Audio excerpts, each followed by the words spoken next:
didn't. Are you okay? I don't know. Okay, did you call the police yet? Yeah, I did. I'm gonna call an advocate and you can tell us both at the same time, okay? Hey, Sarah, your dad told me that you need help. So, is there anything that I need to do? Or... Just focus on getting better. With an advocate on your side, you're never alone. Today's the day. And look who I just met. Hey, Dad. You deserve a worry-free recovery. You deserve an advocate. This is The Monty Show, the truth in sports talk streaming. When you want unbiased opinions about your favorite team without the spin, all you have to do is find The Monty Show, streaming live and available 24 hours a day, 7 days a week on YouTube. And now, here's Monty. Hey, The Monty Show, live on your YouTube machine. November's already flying by. Do you guys understand that today is November 7th? Already 2024. The Monty Show is always presented by the Advocates at theadvocates.com, the best injury attorneys in the business. You never pay the Advocates out of pocket. That's right. You never scratch a check. You never hand them an envelope. You never do any of that. You don't pay the Advocates unless and until they win your case. That's simple. So you can chat with an injury attorney live online for free. Won't cost you a dime. 24/7, 365 at theadvocates.com. And I would remind you, the Advocates are partnered with Thanksgiving Heroes. Tomorrow on the show is Giving Friday. We ask you today, we ask you every day, if you're going to give us memberships, and yes, that puts money in our pockets when you do that, please do not do that. Instead, give those memberships and those dollars to Thanksgiving Heroes by sending a donation on Venmo to the Advocates. Advocates donations on Venmo. My friends, it is really important that we give back. In this day and age and where we are, the kids are hungry on Thanksgiving and every other day of the year. 1 in 6 kids does not know where their next meal is coming from. That's what the Advocates are fighting against.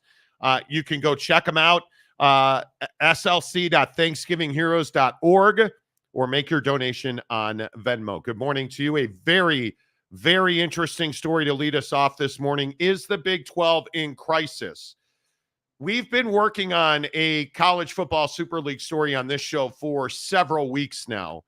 After the Greg Sankey podcast, we're not lowering ourselves to the dirty, unwashed comment that we played on this show, and this narrative now that the SEC is not interested in a Super League. We've been working on that, and we have been talking to sources throughout college football, and we have learned that the Big 12 is heavily divided about whether or not they should be trying to push for a college football Super League. There is a perception versus reality issue in the Big 12, and it is undeniable. Most of the Big 12 believes that they belong in the Power 5 conversation. At this point, it's Power 4 conversation, that they belong competing at the upper echelons, the top of the college football world. However, there is a small factions, as many as 5 teams in the Big 12, who do not believe that they belong competing with the Big 10 and the SEC, who want to take that narrative and run with it and build a business model that suits them as what they believe to be is a smaller conference.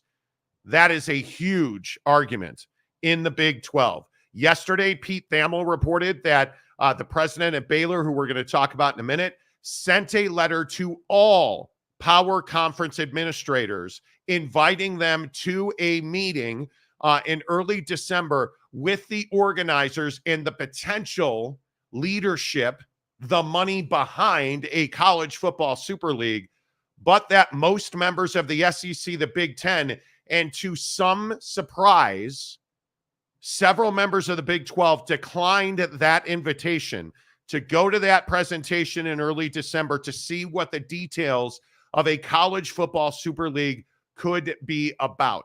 I am told that there have been at times heated discussions in the Big 12 amongst its leadership about where they are and who they are in college football, and do they belong in a position of generating or pushing interest, conversation, being the conference that leads the line to the formation of a college football Super League. There is a large swath of universities in the Big 12 who believe they should be doing that. The problem is there is a vocal minority who want nothing to do with it. Jake, I think this is the first time we have seen real division under Brett Yormark's leadership of the Big 12. Certainly. And I think that, things like the Super League and like power relationships tend to do that to people. I think, this concept of the SEC doesn't want to lower itself to the great unwashed, if you will, I think is asking for division at the power level. And I think, the Big 12 and the ACC are kind of in this situation where you're essentially just along for the ride. I mean, we've talked all week about how, right now in the college football playoff rankings, as an example, the Big 10 and the SEC are dominating those. And, the Big 12 is going to be lucky to get, one team in your conference champion, and that's it.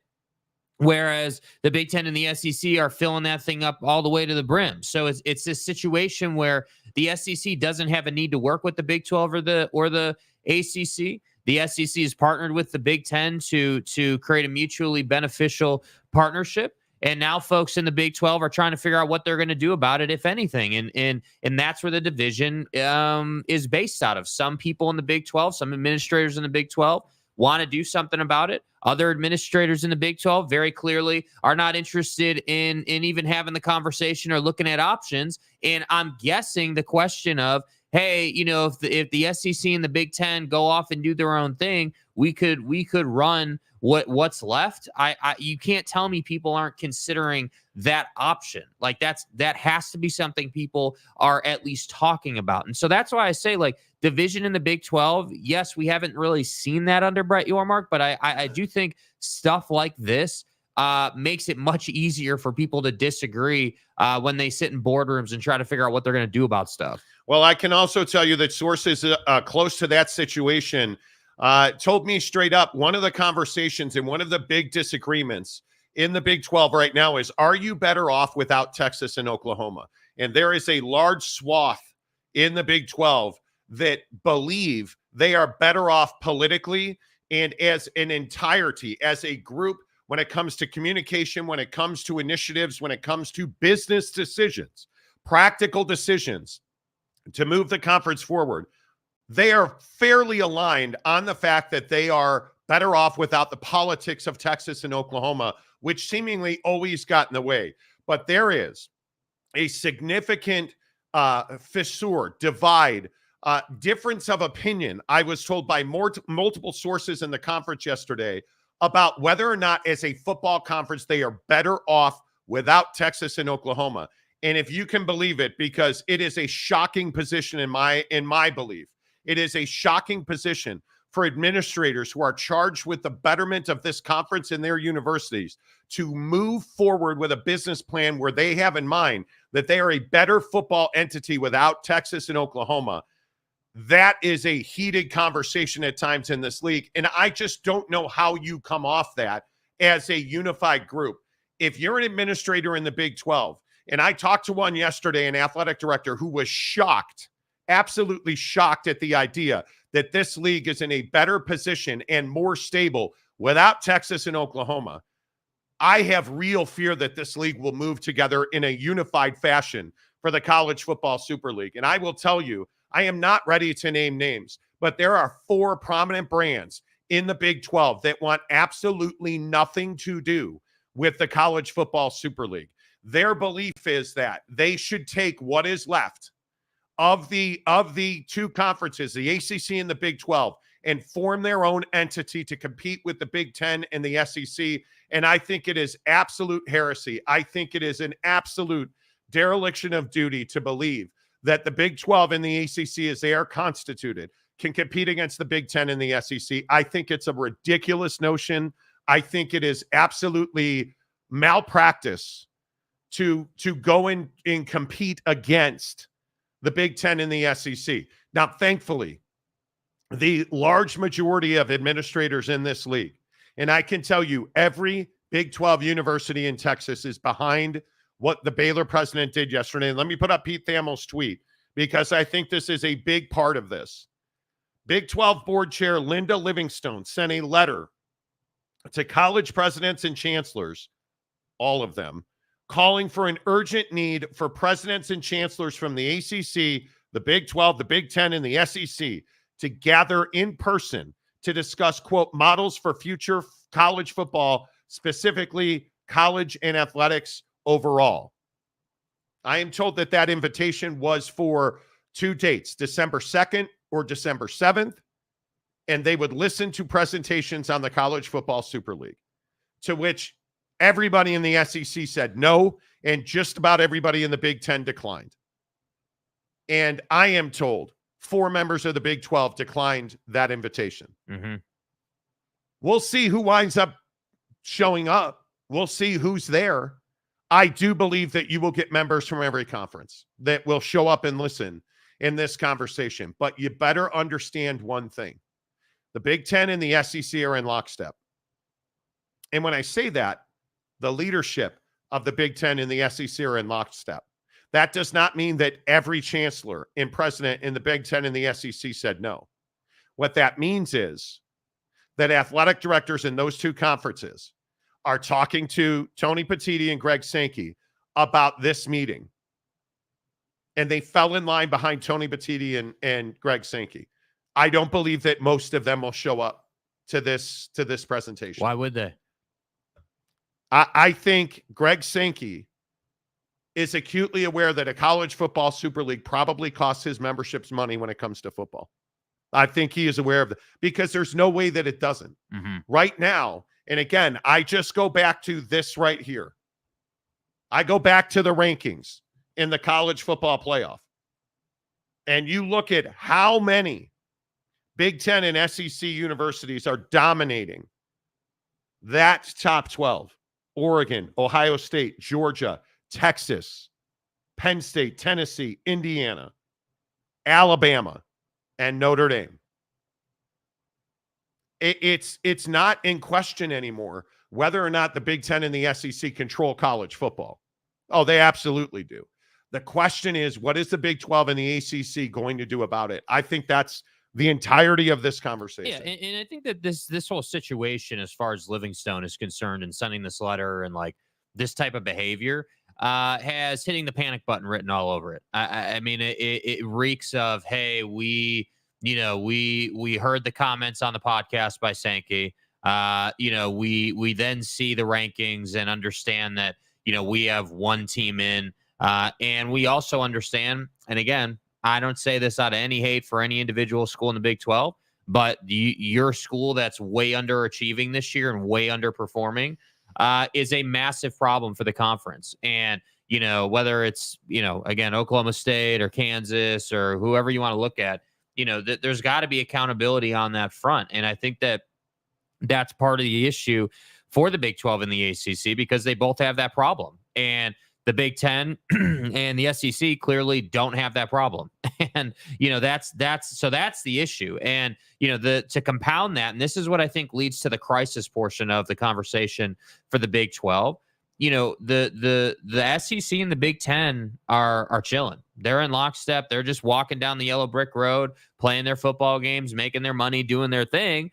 And the Big 12 is sitting here like, yeah, dude, we got to do something, because we know that BYU is not going to be 9-0 every year. And we know that most of our schools are not going to go undefeated most years. And if we don't go undefeated and we don't have multiple, options for the college football playoff, that's going to be a problem. So now we got to have a conversation about what's the future of our conference and what direction are we heading? Because I have to say, it does make a lot of sense to me to let the SEC and the Big Ten go and do their thing, and then recreate something new. This is what I've been saying about the G5 for, a year now, man. Like, I've been saying for how long that the G5 at some point is going to have to create its own system. Stop comparing yourself to the SEC and the Big Ten. You're not them. You're never going to be. Well, I also think that Greg Sankey understands that the Big Ten and the SEC are weaker without the ACC and the Big 12. I mean, we can sit here and have conversation about the influence and where they're the best teams lie. There's no argument. They're in the SEC and the Big Ten. There's no question about that. If the Pac-12 had not melted down, this is a completely different conversation. 100% a different conversation, because the Big 12 wouldn't be in existence right now if the Pac-12 hadn't melted down. But they did, and the Big 12 is in existence. And I think this is where the state of Texas has to stand forward and lead, because I also think that Oklahoma State does not seem to have an appetite to lead. Oklahoma State does not seem to want to step forward and make their position known in this conference. And I think that is very interesting, because I think, again, and maybe the people I talk to are just wrong. I think people I talk to in this conference believe that Oklahoma State is a pivotal, vital. You have to have them in a leadership position. And I agree, simply because they have one of the bigger brands in the conference. Mm-hmm. They might be the only brand in the conference, because right now, you look at the state of Texas, every university in this conference in the state of Texas is struggling. And I think it is no coincidence that Baylor's president is the one leading the line on this. One, obviously, as Mr. Pete Thamel said, she's the Big 12 chairman at this point. So when you look at what Linda Livingstone represents, she is one of the leaders of this conference. But I also think when you look at Texas Tech and you look at TCU and to a lesser extent Houston, because they're new to this conference, Oklahoma State needs to lead. Oklahoma State needs to have a very strong voice in this decision-making process, because we can sit here and we can play this game, but I'm sounding the alarm today on the Big 12 and the ACC. You better do something other than nothing, or you will not be here. You will not be at the top of college football. Your seat at the table is tenuous at best. Because what is everybody saying about the college football playoff? Well, let's see what happens the next 2 years. Do you think it's a coincidence that these conversations have been happening over the last 2-3 weeks? It's not a coincidence. And why is it not a coincidence? Because the football in the Big 12 is not good right now. Yeah. It is not good. You're going to get, the stark reality is you're going to get one team into the college football playoff. One, that's it. And again, with all due respect to my friends in Provo and BYU, if it's BYU and that's it, you're in real trouble in this conference, because BYU's brand is not big. BYU football, if you're a businessman, if you are marketing and if you are selling, do you want BYU football in over Oak State football, over Texas Tech football, over TCU football? You don't. You don't, because you can make more money on universities that have a brand. And when I say have a brand, BYU has a brand. BYU has a national championship. BYU has high draft picks. BYU has Hall of Famers. They're new to this league. And it's an indictment that Oak State, Baylor, Tech, TCU are struggling this much. It's an indictment. Yes. It is not. This is what I've talked about all year long. This league needed Oak State and Utah to be dominant football programs this year, and both of them have been absolute failures. Yeah, I mean, I don't hesitate to say it's one of the most embarrassing seasons for both of those programs in recent memory. And everyone wants to ride us about the fact that we thought Utah would win the conference, but what you're not saying is nobody thought Utah would be this bad. And I don't know. I don't know what it's going to take. Like, I do find it rich that, that leadership at Baylor is leading this conversation. Like it's surprising to me. And I understand she's chair of the board. Totally get it. I understand that. But look at the Pac-12 and Scott Barnes. Like, Scott Barnes isn't the commissioner of the Pac-12, but what is he? He's an athletic director at one of the most influential schools in the conference currently, in the future conference, I should say. So you would think that leadership at, Oklahoma State, let's say, or any of those schools you just mentioned would be the ones leading the line on this. But I do feel like the Big 12 really struggles with this concept of like, hey, this is how we've always done it, so this is how we're going to do it. And even if the Big 10 and the SEC are walking away with Brinks trucks worth of money and we don't have access to that, we don't care. We're just going to do it how we've always done it. And I do think the Big 12 suffers from that massively, man. Like, I think the idea that people are wondering if the conference is better off without Texas from a football standpoint is crazy to me. I understand that there's business dealings and there's a lot that goes into that conversation. Totally get it. But it's damn near impossible to backfill brands like that. It's really, really difficult. So to me, I just look at this and I say, like, at some point, like, it can't just be on Brett Yormark and the commissioner's office to push the Big 12 forward. The member institutions in the conference at some point are going to have to come to the table. They're going to have to say, yeah, you know what, this is probably a conversation we're not real interested in having. It's uncomfortable for us. Like, maybe, it's just not something we want to put effort into right now. But the reality is we don't have a choice. We have to do this. We have to move forward. We have to figure out what's next so that the future of our conference is secure. And I really struggle with the idea that folks in Oklahoma State land or whoever are just not it. Like, maybe it's harsh to say they're not taking it seriously, but it just doesn't seem like there's that sense of urgency with it. There is a faction in this conference who think that it's going to happen for them. And I think that is terrifying. And I think you look at the Four Corner schools that are coming out of a disastrous conference meltdown. I can tell you right now, those are not the four schools hoping that things happen for them.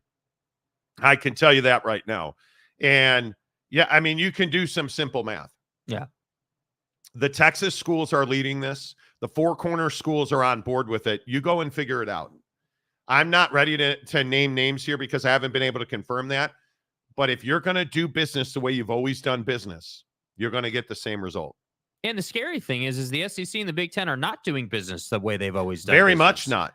And I think when you look at the Super League and what the biggest hurdles are, it has nothing to do with finances. You're going to have a massive influx of private equity.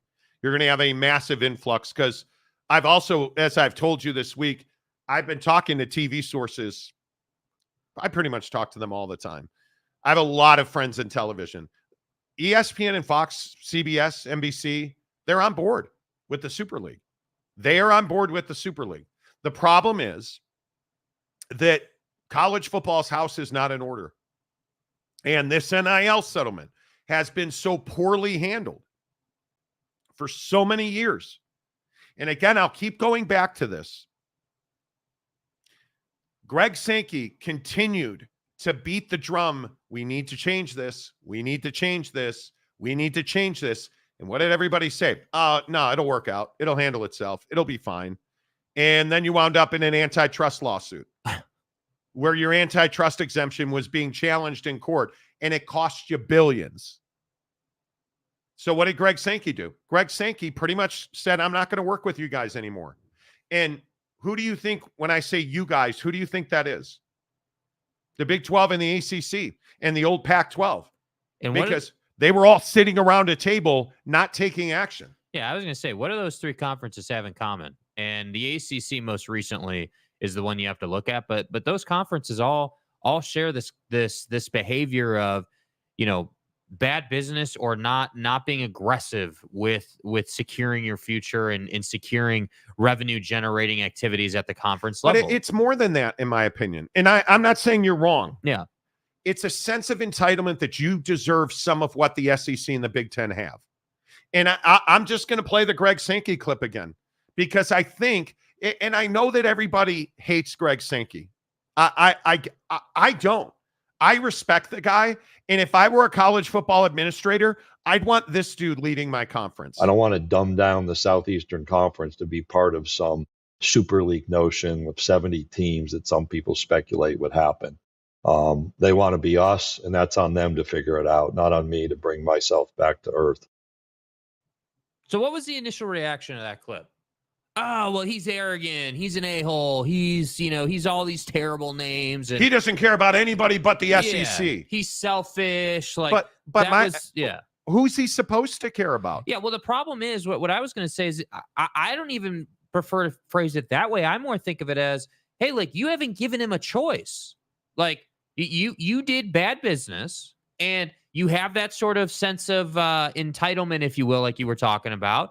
And so Greg Sankey's sitting there like, yeah, we're the best conference. We're able to absorb the cost of this NIL settlement, at least. but we need to get back in a power position financially with the NIL thing in that picture, and we have to figure that out. And I'm not going to sit around and wait for folks on the East Coast or folks in the Big 12 to get their want to together, to get their desire together. We're going to go out and we're just going to do this, and it's on them to figure it out. Exactly right. And so I have a really hard time blaming Greg Sankey for that when we're in a time in college football when it seems like everybody and their mom is coming after their pocketbook. And it bothers me that and I've been saying this for years. I don't understand why brands in conferences, whether it was the old Pac-12 or now the Big 12 in current day, or even the ACC, they don't take winning football games seriously enough, and then they want to complain when they get left out of the picture. And if BYU goes to the college football playoff, and I think if BYU goes to the college football playoff, win or lose, especially if they go as your conference champion, they're now the biggest brand in the conference. Yeah. They instantly become the biggest brand in the conference. And if that is not shocking to you, this is, I hope that people understand. Do you understand the challenges that it is to win football games? Just win a football game at BYU on a daily basis compared to every other team in this conference. Do you really think in anybody's existence at BYU that your best player would get a DUI and the coach would say, well, that's okay, I've gotten DUIs too, or I've driven drunk too? Do you understand how many heads would roll for that at BYU? Jamal Williams left the program for a year because he got a ticket for possessing alcohol by consuming it. He left the program for a year at BYU. Jamal Williams, the NFL running back, got a ticket for possession of alcohol by consumption, which means you drank. That means you're possessing alcohol in your body. Here's a ticket for that. Do you understand you're recruiting? And I don't say this as a knock on BYU. I have a mad amount of respect for my friends in Provo. Do you understand how difficult it is to go sit in a living room and tell the best quarterback in the country, yeah, we want you to come play quarterback at BYU, but you can't have women in your dorm room. You certainly can't have sex with women in your dorm room. And really, let me be clear. Let me clarify that. You can't have sex at all for the next 4 years. Unless you get married, then you can have as much sex as you want. But we'll put you in the league, Jake. We'll put you in the league. And they still go and get a guy like Jake Retzloff, who was the number one JUCO quarterback in the country. So again, it comes down to, a lack of, like, there may not be a better example of this point than the fact that Oklahoma State couldn't get to the college football playoff because Texas was standing in their way every year. Texas leads the conference. Oklahoma State craps the bed. How does that happen? And I just want to ask, where is Deion in Colorado in this conversation? Because I'll be honest with you and I will say, if you think that Rick George and Deion Sanders don't want a super league, you're out of your mind. You're not paying attention. Because Deion Sanders will continue to tell you, we're going to do everything we could do to win every football game and take the biggest prizes possible. And again, what was the reaction of Deion? Similar sentiment to Greg Sankey. We don't want him here. This guy's a jerk. What do you mean it's Louis? God, how could you do that to these kids? He's arrogant. How could you do that to these kids? Now what? I say all this not to be an a-hole or a red ass. I truly don't mean to come off that way. You've got to get out of this old world thinking. Yeah, I mean, we got to have this uncomfortable conversation now because of where you're at based on your behavior. I didn't roll up to the program today and I was like, man, I'm really excited to talk about the fact that the Big 12 is underachieving in basically every category. Do you think that excites us? Do you understand that you have people in this league who think they're better off without Oklahoma and Texas? Let that sink in. And when you ask yourself, is this league one of the best football leagues in the country? It is. Are they better off without Texas and Oklahoma? There's not a chance in the world they are. And I'm not telling you this. And again, trust me, bro, source. Okay, great. An athletic director in the Big 12 is who is telling us that. An athletic director in the Big 12 says some of his constituents in the conference believe they're better off without Texas and Oklahoma. How? Somebody make it make sense. Yeah. And the reason I'm so passionate about this today is because this league, for the first time, Brett Yormark, I was also told by sources, Brett Yormark has preached calm, clear, professional communication. Yeah. That's not what we're getting out of the Big 12. When you send a letter to every Power 5, P4, excuse me, every power administrator, and a good chunk of them turn you down. But I mean, look at the verbiage. You're using words like urgent and like I mean, I'm telling you, this has panic button written all over it. An urgent need to meet. Oh, so you need to meet urgently because you now somehow see the writing on the wall, which I think is the other piece of this conversation that nobody's going to talk about. And it's just assumed that people are going to read between the lines and understand this. Bro, you're just now sending this letter. Where have you been for 3 years? Like, did you not recognize when it was basically 3 SEC teams and a Big Ten team in the 4-team college football playoff, that this was a natural progression that was going to take place? Was there not any type of like understanding or desire to have a conversation about the fact that, yeah, man, going to be really tough for the Big 12 or the ACC to get into a 4-team playoff, right? Okay, let's expand it. Okay, we'll expand it, but the SEC and the Big 10 are, they're going to push to have 3 AQs apiece at some point. That's going to happen. Like, with all due respect to Linda, like, I don't feel like you've been paying attention if right now you're recognizing the need to meet. With all due respect. Because the Big Ten and the SEC will not be in Dallas on December 2nd. They won't. I think that's the date. Or at least I was told the date is December 2nd in Dallas. Hotel, bro. They will not be. I do not believe there will be a single, from what I was told yesterday, there will not be a single Big Ten or SEC administrator there. And if they I don't believe that there will be. If they were to show up, would that be considered disrespectful to leadership in the Big Ten and the SEC if you were to humor this idea? Yeah, I believe they would be viewed as a pariah. So my point is, and you can't do that. You can't do that. You can't like this. So when we were like, hey, like, what do you mean the Big 12 is in crisis? Well, what we mean is that the leadership and the personnel in the SEC and the Big Ten are all on the same page and all understand, hey, yeah, we're not going to go to this little picnic over here with the Big 12 and the ACC because we're already down the road. We've had this meeting. We're way down the road already. We can't humor this. They are, and I can't. The reason that I'm hitting the panic button today is singularly because the Big Ten and the SEC essentially said, somebody hit this fly, get a fly swatter, get it out of here. Get the hell out of here, man. They're not coming to this meeting because they're already well down the path to their own business model, to their own plan, which is, I'm told, private equity and excluding anybody on their football schedules that are not the Big Ten and the SEC. To which I say, for the Big 12 and the ACC, I'd say, great, go ahead and do it. Go do it. Go do your own thing, because we're going to run what's left, because there's more of us, and there's more of us than there are of you. And I think that's a losing proposition. Well, I think Greg Sankey knows it. They could have. I reported on this show now what everybody is reporting, that the Big Ten and the SEC chose not to lock their schedule. They chose not to at that last meeting they had. What was that, in August or September or something like that? They chose not to. It was openly discussed in those meetings. Should we play anybody that is not in this room? And the universal answer was yes, but not yet. That was the answer.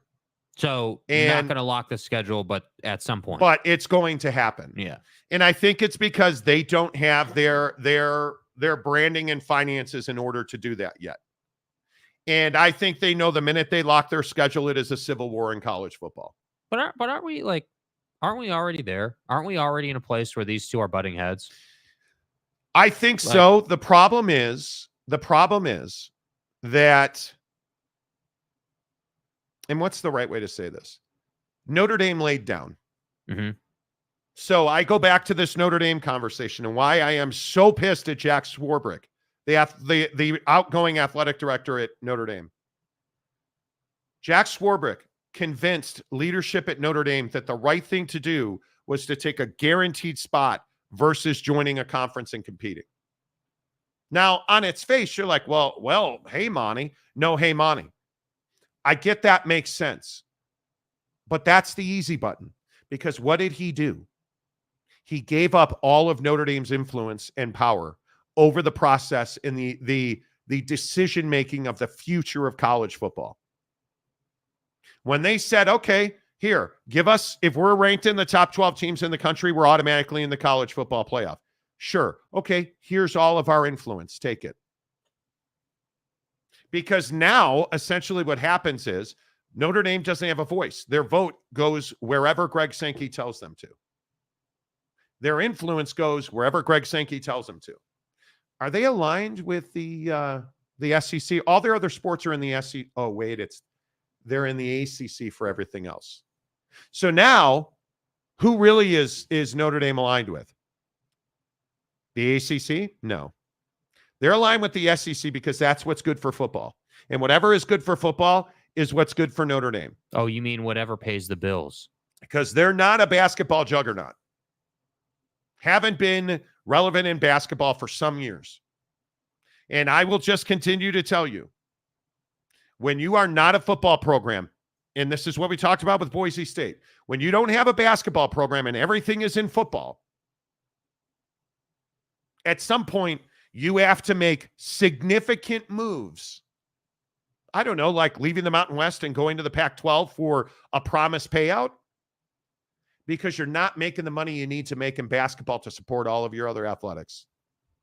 And it's why Brett Yormark, as I've said on this show, I think is a business genius of college athletics, because he's built a model that is not reliant on football revenue to pay for everything. Mm-hmm. They have enough tournament shares and will continue into the future to have enough tournament shares to power this conference.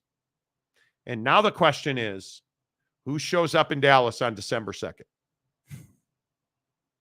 I think that is the single biggest question, because I could tell you, I think every member of the Big 12, whether they want to be there or not, if it takes a tow truck and a Huey helicopter to get them there, they're going to be drugged there.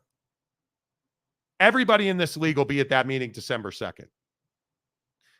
My question is, if the Big 10 and the SEC send nobody, and you have everybody in the ACC and everybody in the Big 12, what's the unintended consequences? Because that's what both sides of this. Do you burn any bridge in any relationship you have? Because I'll also go back to what I reaffirmed yesterday. All of these commissioners meet once a week. They talk. They have a scheduled call once a week. So all of them. They're constantly in communication. So then why is, see, and this is my problem, because that is the case.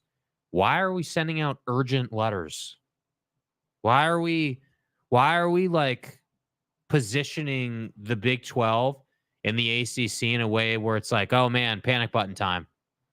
Like it just, maybe I make too much of it, but when I saw this, I was like, hold on a second. Like, we know these people talk. We know that the commissioners talk and, leadership talk. Like, that's how it works. So you're sending out an urgent letter to all the leaders. Like, who the hell are you? And again, with all due respect, like, and you guys all called me crazy when I said this. I want to go back and I want to play this Sankey bite from whatever, the Triple Option podcast.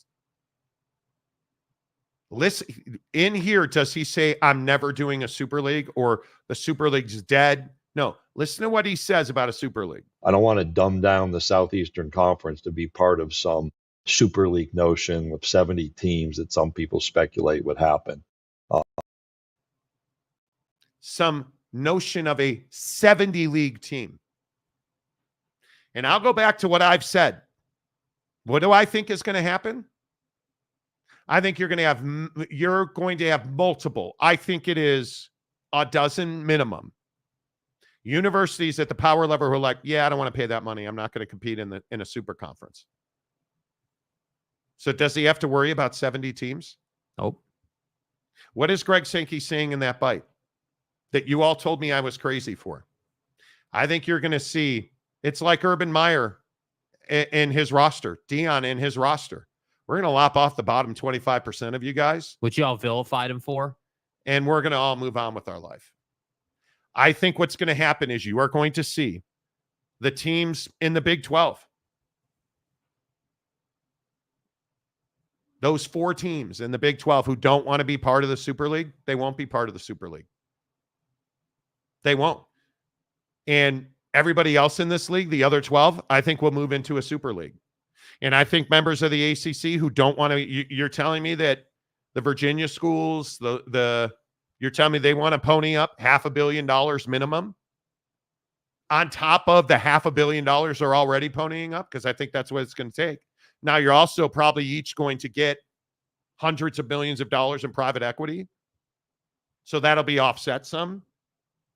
But I'm telling you right now, there's going to be the bottom 25% of these power conferences will not be in the College Football Super League. Because I agree. I don't believe. I agree with Greg Sankey. It won't be 70 teams. No. I think you're looking at 64, maybe.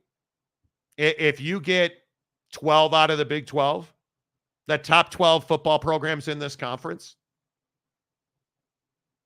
and Again, you lose. How are we characterizing top teams, right? Because that's the hard part. Is like who's making money and who's not. Right, but not just over time. At the time of the decision, who's able to say, "Hey, yeah, we have money sitting here to be able to make this happen." Trajectory are we on? Yeah. And can we, the SMU model, can we buy our way into something? Which is looking pretty nice right now. For all of us, including me, who mocked SMU for buying their way into the ACC. Bad look to do what you did, and now it's looking nice. But my point is, I don't think it's going to be 70 teams. And I will again say, Greg Sankey at no time has ever said, the Super League is dead. I'm not doing it. No. He just he consistently has chosen his words very carefully. And I think you're going to see, if you're not Louis, you're going to get chopped. Do you believe? And I think there's a lot of people in the SEC, in the ACC, in the Big 12. I think fewer members in the Big 10 because they are all very well heeled. I think there's very few members who want to opt out in the Big 10. But I think I know that there are 4 teams in the Big 12 who don't want to be in a Super League. I know that there are teams in the Big 12, I've been told repeatedly, who have contemplated opted out of revenue sharing. Straightforward in football. Don't want a revenue share. Don't want to pay that kind of money. Don't want to have that kind of infrastructure. I know that that's happening in this league. Which is just disappointing. I know the bottom of the ACC has talked about this. I am very confident. In my opinion, and the people I talk to, I think there are at least a dozen who do not want anything to do with a Super League. Yeah. And I think that's what Greg Sankey is counting on. And I think that's how you're going to get to a Super League. Because I go back to this Pac-12 versus Mountain West. Hey, we're going to play for a championship. And I ask you, like, if you look at where the Pac-12 is going to go here, like, look at Pac-12 expansion. And this story yesterday, I believe Brett McMurphy had it. NIU doesn't want to join the Mountain West right now. Now, from what I've heard repeatedly, NIU hasn't said yes to the Mountain West because there's future uncertainty. They're fighting a legal battle with the Pac-12 right now. They've expanded, so they're solidified, and it is widely believed that they have a future TV deal in place already, the Mountain West. But I think what NIU's looking at is we're going to have to travel more. And the single biggest question is, do we have a seat at the college football playoff table? If we join the Mountain West, are our percentages better to get to the college football playoff? Certainly. If we win the Mountain West, are we assured a spot in the college football playoff? You're not. You're not. And it's singularly why UNLV did not go to the Pac-12. They got more money to stay in the Mountain West, and it's not a lock that you're going to, if you win that league in football, that you're going to go to the college football playoff. Yeah, and this is my struggle with this NIU angle. Like, if I'm at NIU, to me, it's a silly argument to make. Well, we wouldn't want to join the Pac-12 or the Mountain West because we don't have a guaranteed seat at the college football playoff table. Well, you don't have one now. Like, I understand you're going to incur more cost traveling, but you're more than happy to go and play Notre Dame right down the street. You're more than happy to take your small regional jet. But at some point, you're going to have to step up and leave the MAC. Like, at some point, you're going to have to commit. Nobody in the MAC has an opportunity to play for the championship of college football. So when you say, yeah, we're saying no to the Mountain West because we don't have a guaranteed seat at the table, again, respectfully, you're making yourself look like a fool because you don't have a seat now. But I also think Sac State's a big part of this because Super League opting out, how much money are we talking about? Sac State is no different than SMU. And why is that? As I am told, Sac State already has a war chest. They already have the money. They don't need to, well, can we afford it? Yeah, they can afford it. They have the money. Yeah. They have it. To jump from FCS to FBS is a significant cost. Hundreds of millions of dollars. Their facilities are already in line. Now, is it great, as I talked about yesterday, playing at Golden One Center? It's not. You'd much rather have an on-campus basketball facility. That's not the case in Sacramento. They do not have a proper FBS level, facility footprint right now. Basketball or football, but they're changing that in football. And they have the opportunity to play at Golden One Center in downtown Sacramento. So if that's the option that they take, Sac State is ready. There's a lot of people who are out there who just don't understand the ecosystem in Sacramento. I am fortunate to have lived there. I am fortunate to have contacts there. I am told that Sacramento State has the financial wherewithal because they've raised a significant amount of money. They have donors and boosters that support that program, and they're winning football games. So they have the financial wherewithal to compete at the FBS level. Now, what about North Dakota State? Because I think that's who's next in the Mountain West. Do they have the facilities? Do they have the money? We're going to find out. Yeah. Because Gloria Nevarez is not going to sit around and hope and wait. And interestingly enough, she's using Brett Yormark's model of, well, who in this conference can go and make a phone call, back channel me at North Dakota State, at UTEP, she's leveraging her relationships. They're not sitting still. But if we're having a football conversation, this question right here, who's better positioned to make the college football playoff? The Pac-12 or the Mountain West? It's not close that it's the Pac-12. When you have the football brands that now the Pac-12 has, if they win this lawsuit, if they don't, I think, what is it, $55 million? Let's just pretend it goes to a judge and somehow they win that lawsuit, which they will not. Now, for sure, you're in the driver's seat. But I think that's very unlikely that they will win that lawsuit. I still can't find anybody to tell me they have a leg to stand on the Pac-12.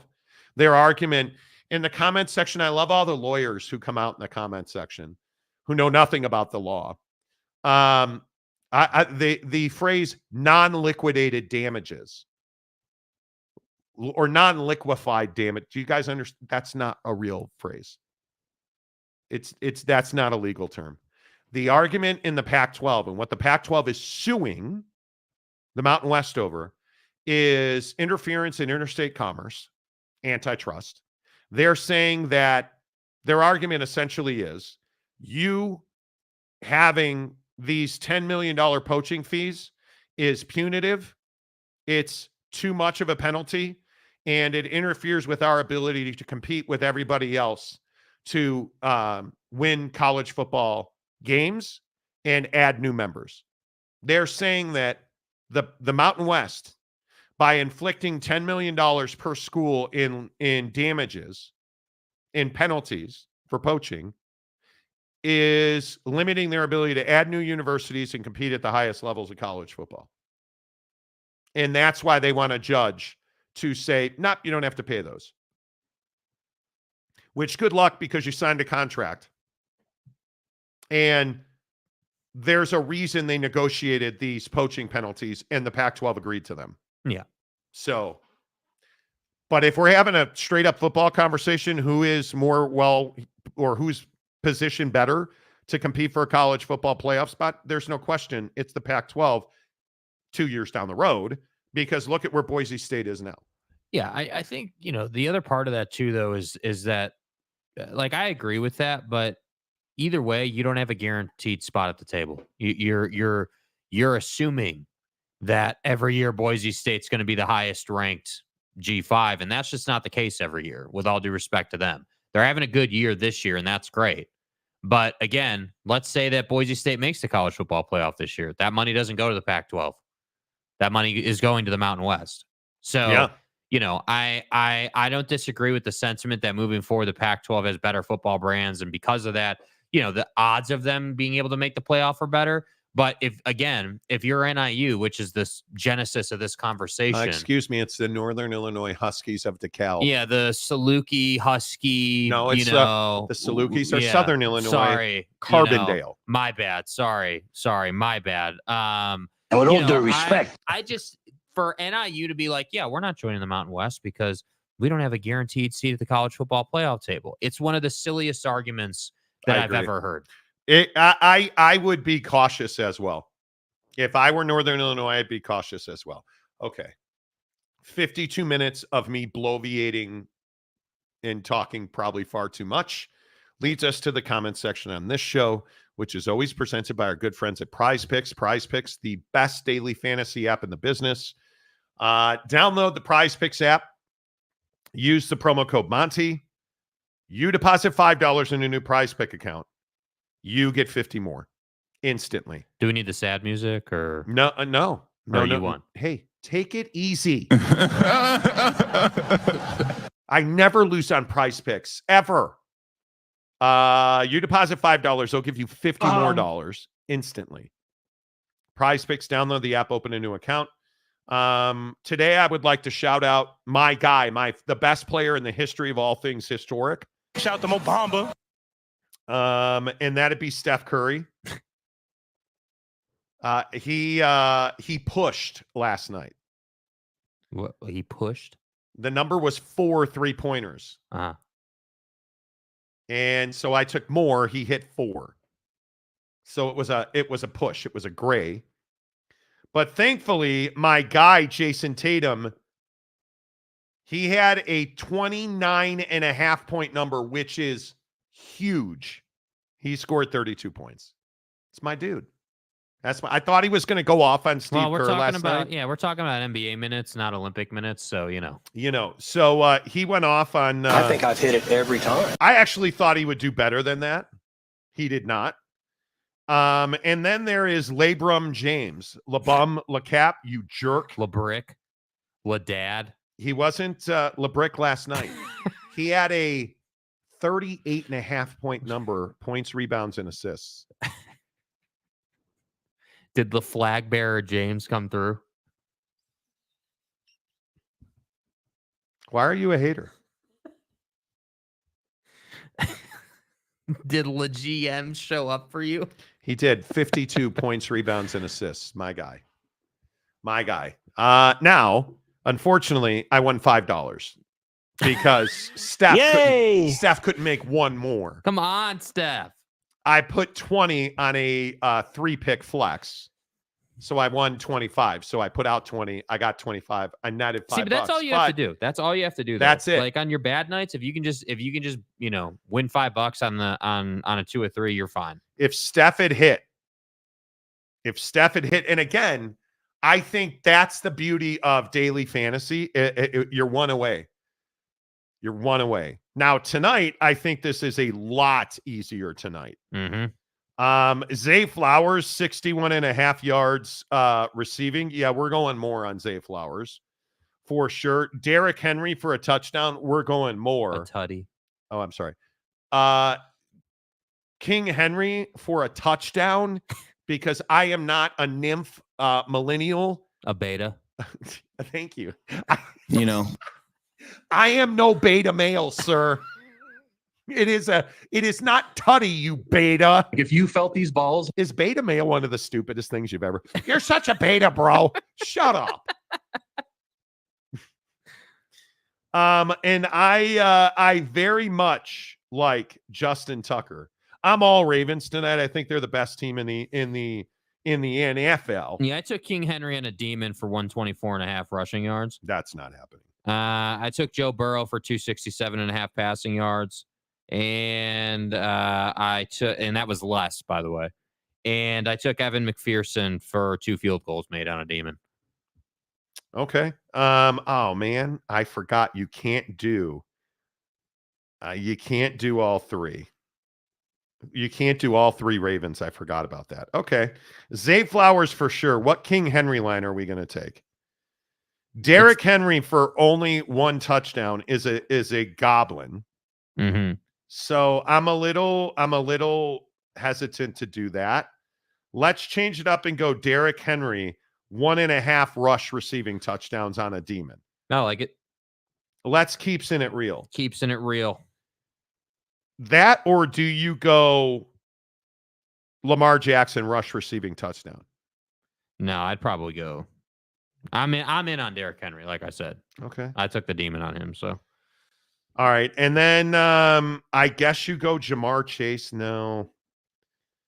How about Joe Burrow? 3 touchdowns. Not on that defense, dude. No. That's why I took less on his passing yard number, because I think it's going to be tough to be, have a huge night. I think I also like, you guys, the numbers in this game are redonkulous. Boy, that's tough, dude. I think Joe Burrow on a demon is 299.5 yards. No way. No. No chance. No chance. No way does that. No, I just don't see any way. No. Hell no. Let's go with an NBA pick then. Giannis's mom. Hell no. Okay, we'll move on. Anthony Edwards. I'm going Ant more than 36.5 points, rebounds, and assists. There you go. So my flex play tonight, Zay Flowers, 61.5 yards. Derrick Henry at 2 touchdowns. Anthony Edwards, more than 36.5 points, rebounds, and assists. We're going 20 to win a $100. There you go. There you go, bro. There you go. You're welcome, you guys. I'm making you money, man. Okay, now can we really quick? Can we not mess it up in the comments section today? That's not going to happen. Can we have a little bit better of a performance today? Yesterday it was a bit of a struggle. You know, I don't think so. I seriously doubt it. Yeah. We'll start strong with Lopes Fan Gabe, who's been a member for 22 months. Let's go, buddy. How about that, Lopes Fan Gabe? You stud. Says hit the like button. Where are we at? Yeah, viewer wise today. We're well over 1,000 views and only 46 likes. Hit the like button. Please hit the like button. Please hit the like button. It really helps the channel grow. The stadium guy, James. Okay, here comes an IPF report telling us we're idiots. Okay, without looking, is it a stadium? What do you, how off the reservation is this? With 10 being like, you're freaking crazy, you beta male pastor, you. Because James is a pastor. Yeah. Yeah. Or is this rational, normal sports take 1? I think this is going to be like a 6 on like the crazy scale. And it's probably going to be about something about like, paying money for a renovation or something about food or CNS seating. Like that's probably what we're or an upcoming video. Yeah, that's typically what we get in the paid comments. I'm going to go 7. If you go 6, I'll go 7 off the rails because James, with all due respect, yeah. Well, let's talk about it. I'm a good listener. It's 7. because the first word is Super League, which means he's got some crazy Super League formula.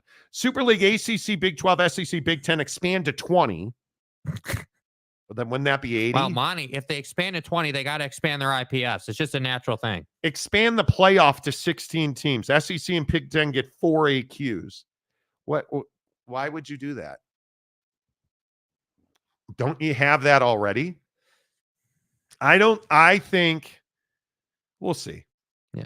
We'll see. The Chad Carter. Huge game for you guys this week, by the way. Over under on filtered comments today. I did not go. I should have gone and read the filtered comments yesterday. I didn't but Chad, you're not wrong. You're not wrong. Hope the water is flowing. Let's get some of your comments in here. Roy Wall, wise move, Mike. What did Mike say? I call the advocates to get my legal knowledge over these college teams conferences soon. It's a good choice. That's right. Roy Wall, good to see you, my guy. Travis, leak the schools who want to go to the G5 from the Big 12. I'm not doing it. I need more. We take sourcing on this show really seriously, and I don't have enough to say. You can do the math. Do the math. It's not difficult. I will not name them. Monty never loses on Prize Picks. Cocaine is a hell of a drug. I routinely get Cocaine is a hell of a drug. kicked in the balls on Prize Picks on the flex play. Well, Mike Jasecki for 3 receptions tonight didn't work out. The other night, what was it? It was Butker and Buddy not being able to kick a 48-yard field goal. I had, this is not a joke. Will the longest field goal in that game be 47.5 yards more or less? I took more. The longest field goal in that game. That was when he knew Harrison Butker was a jerk. The longest field goal in the game, I needed 48 yards. They kicked a 47-yard field goal. That's how I lose on Prize Picks. Is it possible that they could ride the D? They did. So I got 2 of 3. Honestly, it's the kissing your sister theory of life. I routinely win 2 of 3 on flex play.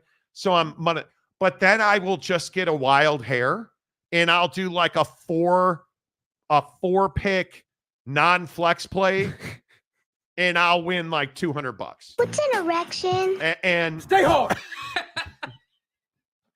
And then Steph Curry will not hit a 5th 3-pointer. And it drives me crazy. I'm watching The Diplomat on Netflix last night, dude.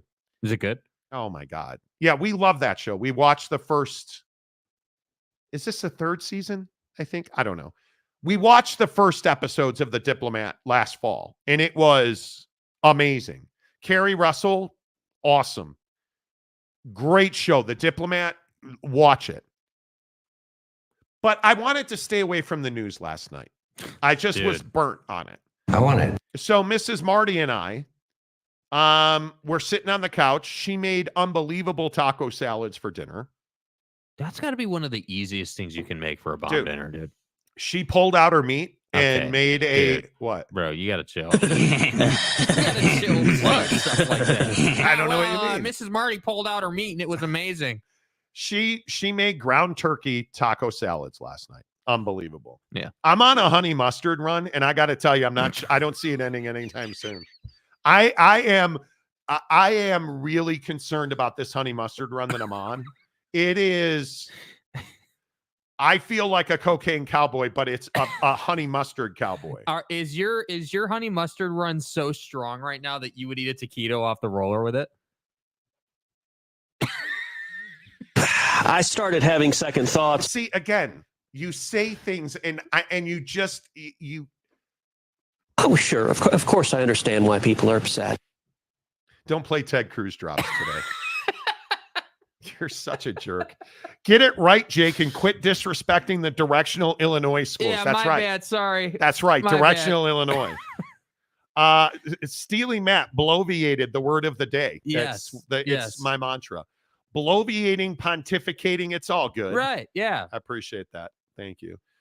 Stadium Guy James, Monty spent so much time talking. Jake had to fly to Kansas City, have an intimate moment with his girlfriend, and fly back, and Monty didn't know Jake was gone. That's what I do. $5 nice, righteous bucks. Hey, man, that's the best thing about Prize Picks. It's super cheap. You can afford it. You can afford it. Bloviated is how I felt after eating yesterday. Flatulating is the word this morning. Dude. You know when it's like, so I get up at about 4:10 every day. I get out of bed. Yeah. Mrs. Monty is sleeping next to me in bed. I get out of bed. Our bathroom is an ensuite, so it's in our master bedroom. You go in the bathroom and you close the door and you just echo one off the walls. And it's like, that's going to wake her up. Like, then you get in the shower, have a glass case shower. You get in the shower, you echo another one off the walls. And you're like, she's awake now. And then, because I get dressed in the dark every day, as you can plainly see. You Aaron Rodgers? Yeah, right? I'm getting dressed in the dark. I use the flashlight on my rocket ship. Right. I dropped my phone on the dresser this morning. So everything I could possibly do to wake her up and not let her sleep till 5, because she gets up like she's one of these workout stooges. It's like, dude, go back to bed. Yeah. I guess we have a Peloton tread, a Peloton bike. She wears it out, but I felt bad this morning. Let's not talk about Oak State today. Us weak Cowboy fans have nothing to say besides our O-line sucks. Beta. San Diego State Glenn, whatever happened to Alpha Beta Supermarket? Yeah. Asking for a friend. Yeah, you beta. Yeah. Big Daddy Magic. You guy, do you ever wear clothes? This dude sends me more naked videos than. Oh, hey, Marty. I get some weird stuff from people. This dude sends me videos of him like apologizing to me for, oh, hey, man. I saw that the wind was blowing out of the east. Really sorry about that, Marty. Soft person tendency. What are you apologizing to me for? Hey, player Victor, my guy, just so you know, he averaged 3.9 blocks a game. Man, that's really, dude. Speaking of beta, Yeah. what are you going to do when Cooper Flagg shows up in Utah? And I would point out that the Utah Jazz, Yeah. Yeah, that's right. That's funny you bring that up. I was corrected yesterday that I say Utah. And it's like, there's no Utah. It's Utah, please. It's you. Shut up. How about you pronounce it? Shut up. Yeah. I would also point out that the Utah Jazz have another opportunity tonight to lose a game in Milwaukee against the 1-6 Bucks. The Jazz screwed it up the other night. They snatched victory from the jaws of defeat, unfortunately. Tough loss for the Jazz winning that game. We'll see if they can right the ship tonight in Milwaukee. Well, hopefully, Laurie will be on the injury report with, a sore back. Or, sore his knee hurts. His hand hurts, beta male. Let's see. Mike Smith. Alpha Beta. Alpha Beta. What movie is that from? Is that Animal House? I could be wrong. That could be wrong. Why are all the gambling terms named after Lord of the Rings characters? No idea. No idea. I do not know. Mountain Mom. Okay, is this the show we're going to have today? Apparently. Shower farts are the most powerful. Okay. It is what it is. You legitimately let one rip in the bathroom and were concerned if it woke her up. Dude, it was loud. I was worried that it vibrated the walls and the mirror was. Now, was the shower on already when this happened or no? So it was like dead silent. No, because she put a bunch of black beans in the salad last night. The musical fruit. Yeah. No, I'm not. It's once a week you talk about the shower and, it just, There's nothing like cooking your breakfast again when you fart in the shower. Stop. No. Chad, we're not talking about what we do in the shower. If you don't, let me just stop the shower conversation by saying, if you don't have a shower head sprayer, if you can't, a handheld shower, you're doing it wrong. Yeah, you're not doing it 21 times a month. You're doing it wrong. Yeah. Where's the famous toilet echo? We don't play fart sounds on this show. Yeah, dude. We would never do that. I don't. Operate at a higher tier. Yeah. Yeah, we're beta. Oh no, Jake's a beta. Yeah, I'm a beta. That's why I play fart sounds. Have you ever farted so hard that your back cracked? Stop! What are we doing? Bro, if your back cracks when you fart, you were pushing way too hard, dude. Like, come on. You got to let it happen organically. This is what happens. I just for some context, I had a cup of oats with blueberries for breakfast yesterday. I had an entire bag of frozen peas and carrots for lunch. That's it. And then that's it. And then I had Impossible Nuggets. And then I had a turkey meat chicken salad or taco salad, a turkey meat taco salad for dinner. Yeah. Your boy's thinning out. Fatty McFatterson ain't here anymore. Mm-hmm. Stepped on the scale this morning, lost 4 pounds this week. And all I'm saying is beans are the musical fruit.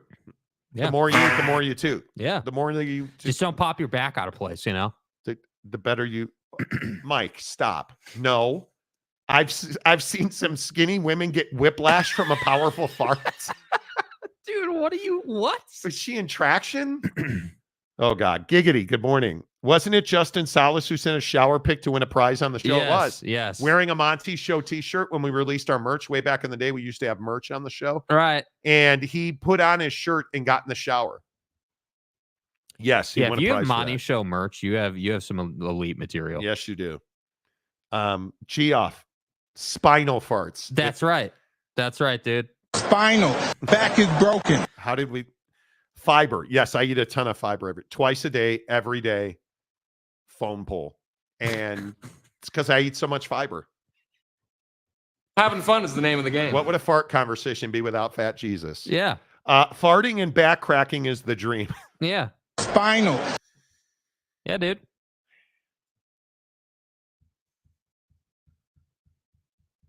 I love honey mustard. Don't you ever say that about honey mustard again. I'm serious. So is honey mustard, at the top of the totem pole now? Like, is ranch falling off? It is the water of life, honey mustard. Yeah. It is truly. Call it what you want. The sacrament, the blood of Christ, whatever you want to refer to honey mustard as. That's what it is. Let's just be honest. Yeah. Okay. I'm eating so much honey mustard right now. I may turn into a poppy seed. Like boys, I'm on a run. That's all I can say. Yeah. It's a heater. It is a honey mustard heater. Yeah. And I'm here for it. It has changed. It has changed. I believe I've had so much honey mustard. My DNA chain looks different. Do you believe? Now it's, and now it's not just because I have so much honey mustard in the veins. I only need to do it 20 times a month. It took off a whole one time a month. Yeah. Human or non-human? Yeah. I don't know anymore. Yeah. Because you're confused now. I am the honey mustard $1 million man now. And I think I'm bulletproof. We should probably move on. Because now it's awkward. Let's do you guys think a super league is happening? Let's come back and talk about it right here on the Monty Show, presented by the Advocates at theadvocates.com. Your comments straight ahead after this. When you've been injured in an accident, you need a lawyer, and you deserve an advocate. Insurance companies don't always play fair, but we can keep them in check. Most cases settle out of court, but we'll take your case to trial if necessary. You deserve an advocate. That's why you go to theadvocates.com. You can chat with an injury attorney 24/7, 365. I don't know that they can help you if you throw your back out expelling gas and stuff, but you could ask. The Advocates at theadvocates.com. You never pay out of pocket. When you get in a car accident, if you get rear-ended, somebody runs a light, a truck rear-ends you on the freeway, that's one of the worst days of your life. I've been there. Trust me, I've been through it. You need somebody that will fight for you so that you can get back to the best version of yourself at theadvocates.com. Do you guys think a super league happens? Percentages on a super league? 60-40. It happens. I put it 80-20. It's happening. In some form or fashion, it's happening. We'll see what it's called, but it's happening. Geoff says, I wore my Monty 50th birthday shirt to the gym yesterday. Awesome. Nice, dude. Awesome. That's amazing. DK says 50-50. You really think it's only 50-50? Yeah. I don't think that that is. We'll I see. think it's going to happen. Yeah. I think it is going to happen. Almost unequivocally, because I just don't see how it doesn't. Private money is here already. It is. You look at SMU. How did SMU get to the ACC? Private equity. Yeah. How is Sac State trying to get to the Pac-12? Private equity. It's here already. And I feel like we think that private equity is a dirty word or a dirty term, or it's not. It's reality. Yeah. It's what makes the world go round. To me, private equity is what's right in sports. We've got to stop trying to vilify everything we don't understand. And I truly think people that are vilifying the Super League or private money just don't understand it. James is probably a little more confident than most. He says Super League 96%. Well. So, Mike says 70-30. San Diego State, Glenn says 75-25 on the Super League, reluctantly saying.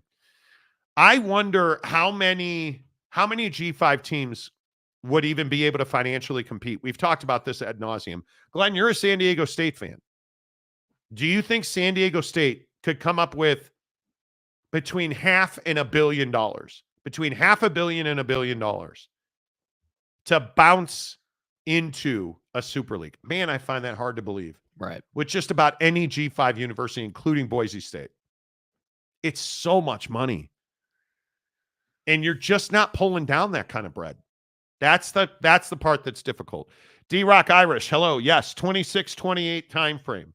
You think Super League's happening. You'd up fan Jim, yes, Super League is happening, and you should get a GasX sponsorship. Okay. I like the way you integrated those two together. DK, my percentage is based on a lot of what Greg Sankey said. It's going to take a lot for the SEC to join a Super League. Okay, I can see that. I think the Super League is 100% going to happen, Jay McClanahan says. Okay. Yep. Midweek Kook, 55-45 hedging. The eye patch, yes, 100% in some form in the next 3 years. Okay. Super League, I should not read this. Super League has the same percentage of having mud butt after a fart in the shower, 70-30. I've never had that happen. Never. Steely says 80-20. And donuts. Super League is already in motion. I would agree.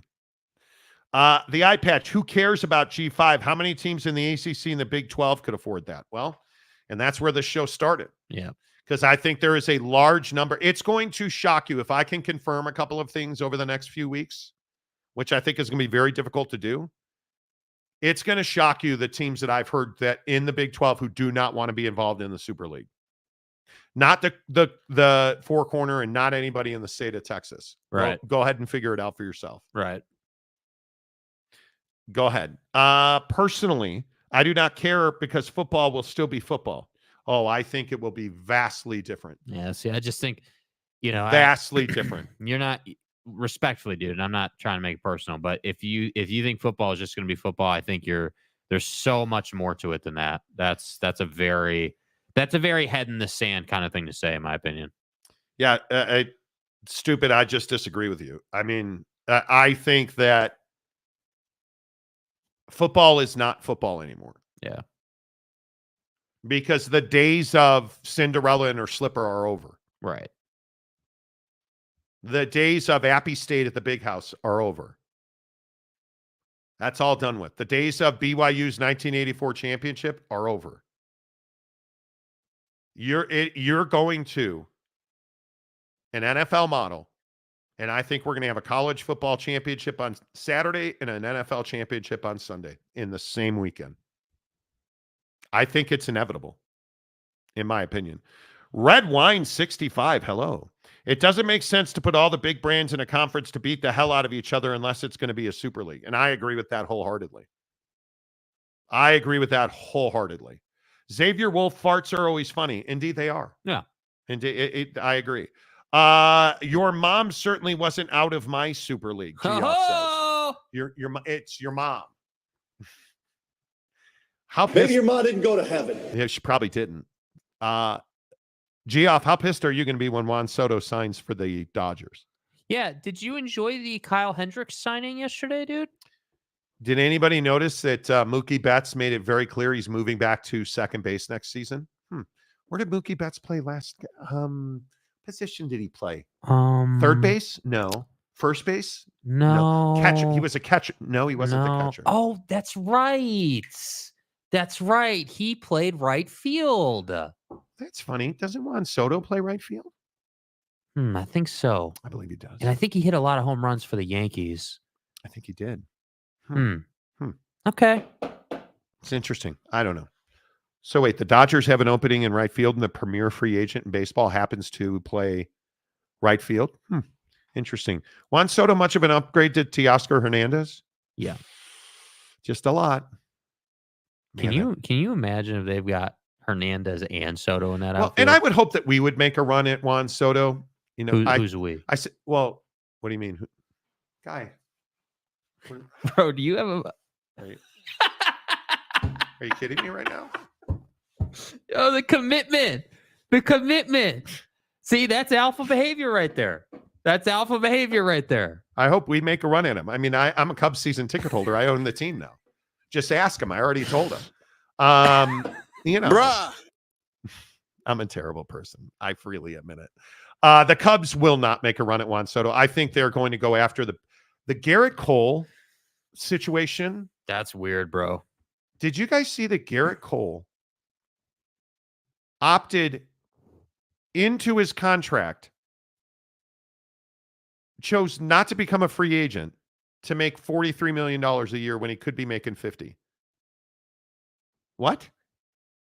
That's a dude who wants to play in New York, and I give you all the credit in the world for that.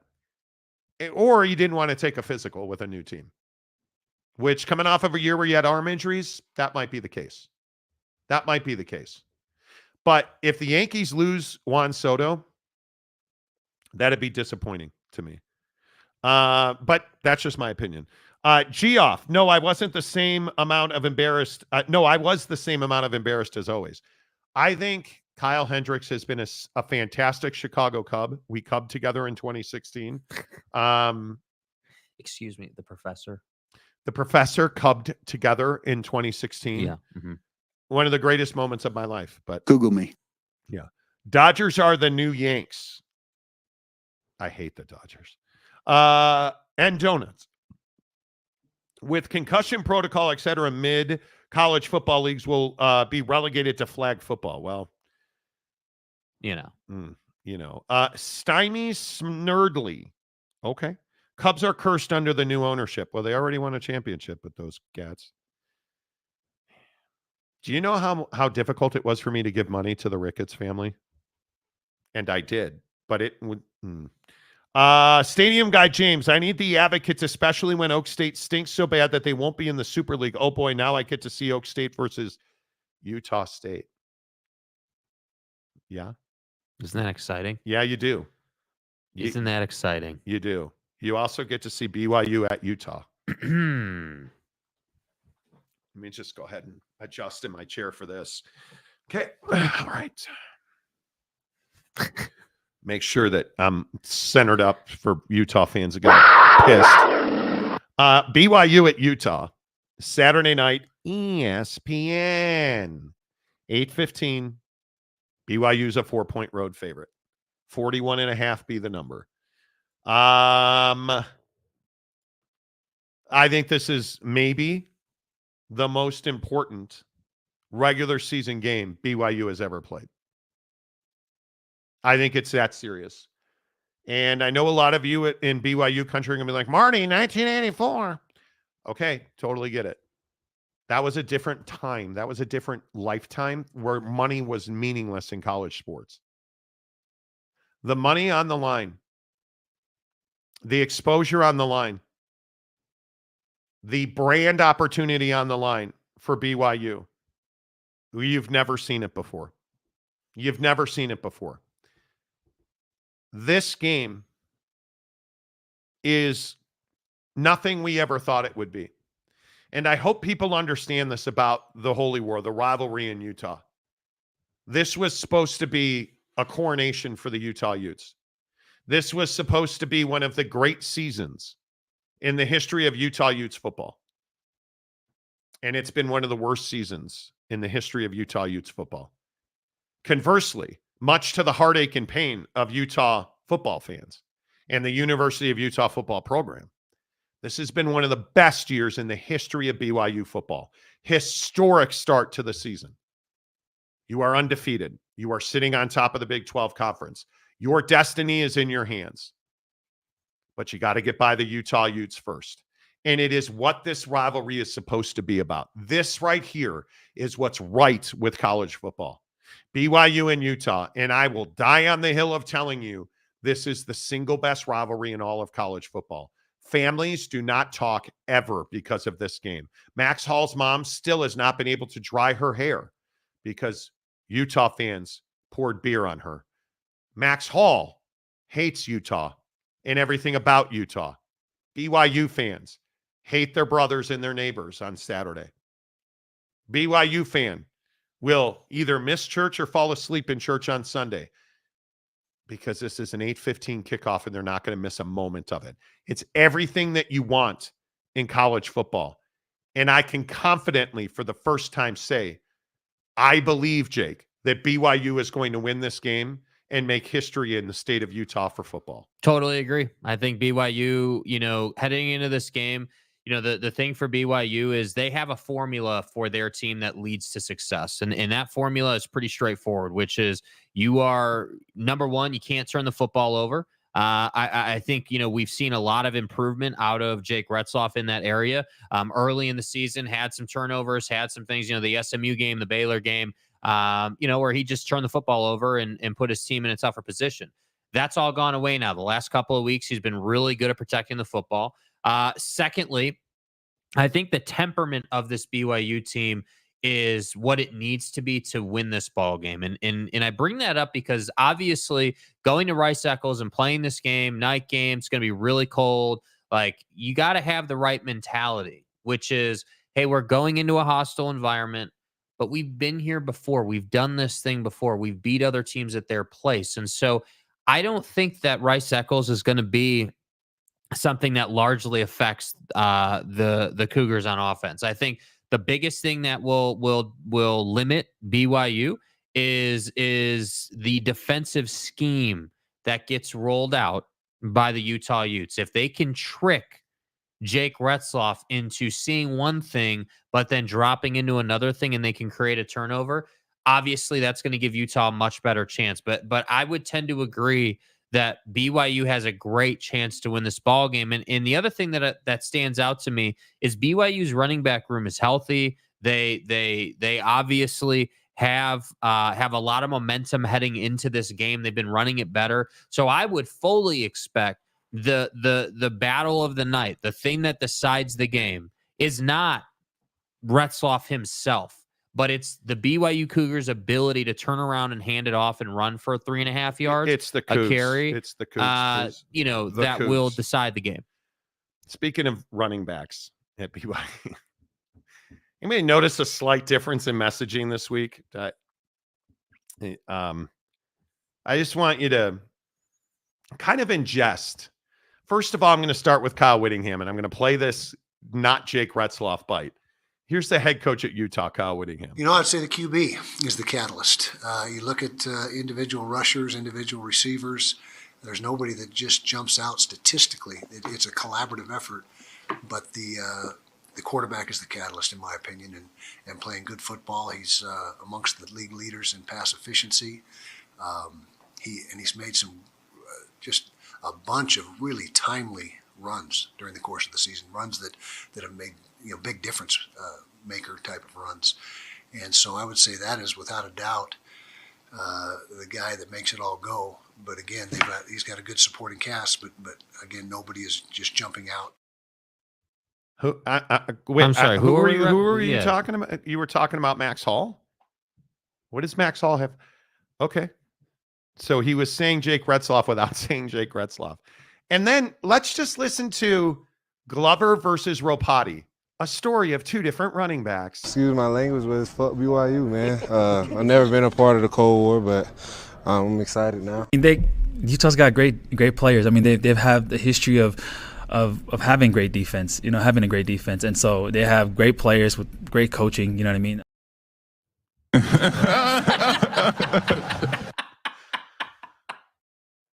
That might be one of the single greatest sound bites ever. Now, Jalen Glover, he's a junior. He's an upperclassman.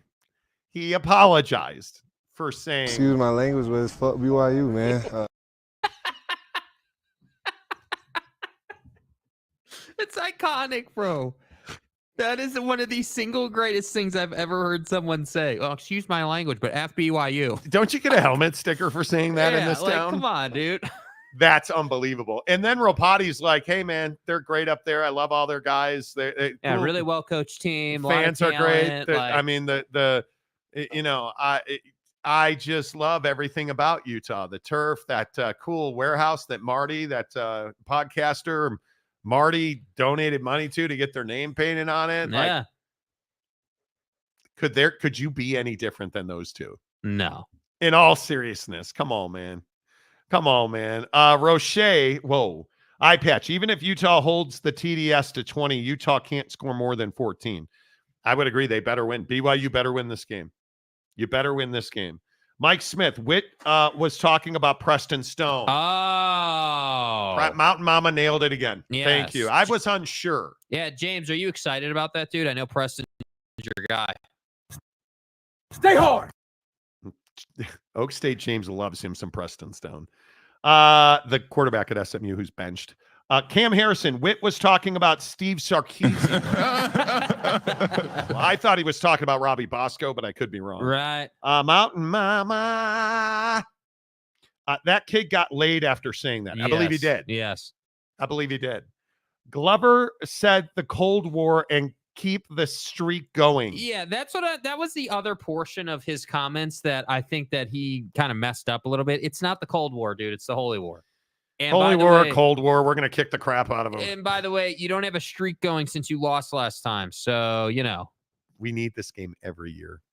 Jay McClanahan, as if they needed more bulletin board material for this game. Seriously. Snuka, as a tainted Cougar. So wait, every Cougar doesn't have a taint? Is that what you're... No? Okay. I don't know. I don't know. I mean, it's a legitimate question. I'll swear for him. FK Utah. Well, I don't think he needs you to swear for him, sir. Excuse my language, but it's fuck BYU, man. Wow. That is one of the greatest things I've ever seen. It's now the Cold War. Right. It is going to be like 43 degrees and breezy. He has our full respect. On Saturday night at Rice Eccles. What do you think the difference in this game is? By the way, Sean Rollins gives one Monty Show membership. Okay, Sean. All right. Thank you, Sean Rollins. Don't forget tomorrow, Giving Friday on the Monty Show. If you're somebody that donates memberships, please consider, instead of donating those memberships, make a donation on Venmo to Advocates Donations. They are working with our friends at the Thanksgiving Heroes Foundation, slc.thanksgivingheroes.org, to feed hungry kids on Thanksgiving. 1 in 6 kids are hungry in this country, which still is astonishing. Sean Rollins, thank you for donating that membership. Really appreciate it. No further comments at this time, please. Okay.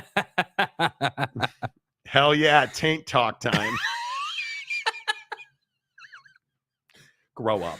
Y'all are some hyenas out here, man. I'm trying to teach you guys anatomy, and I'm getting fart talk time. Yeah. I can't turd.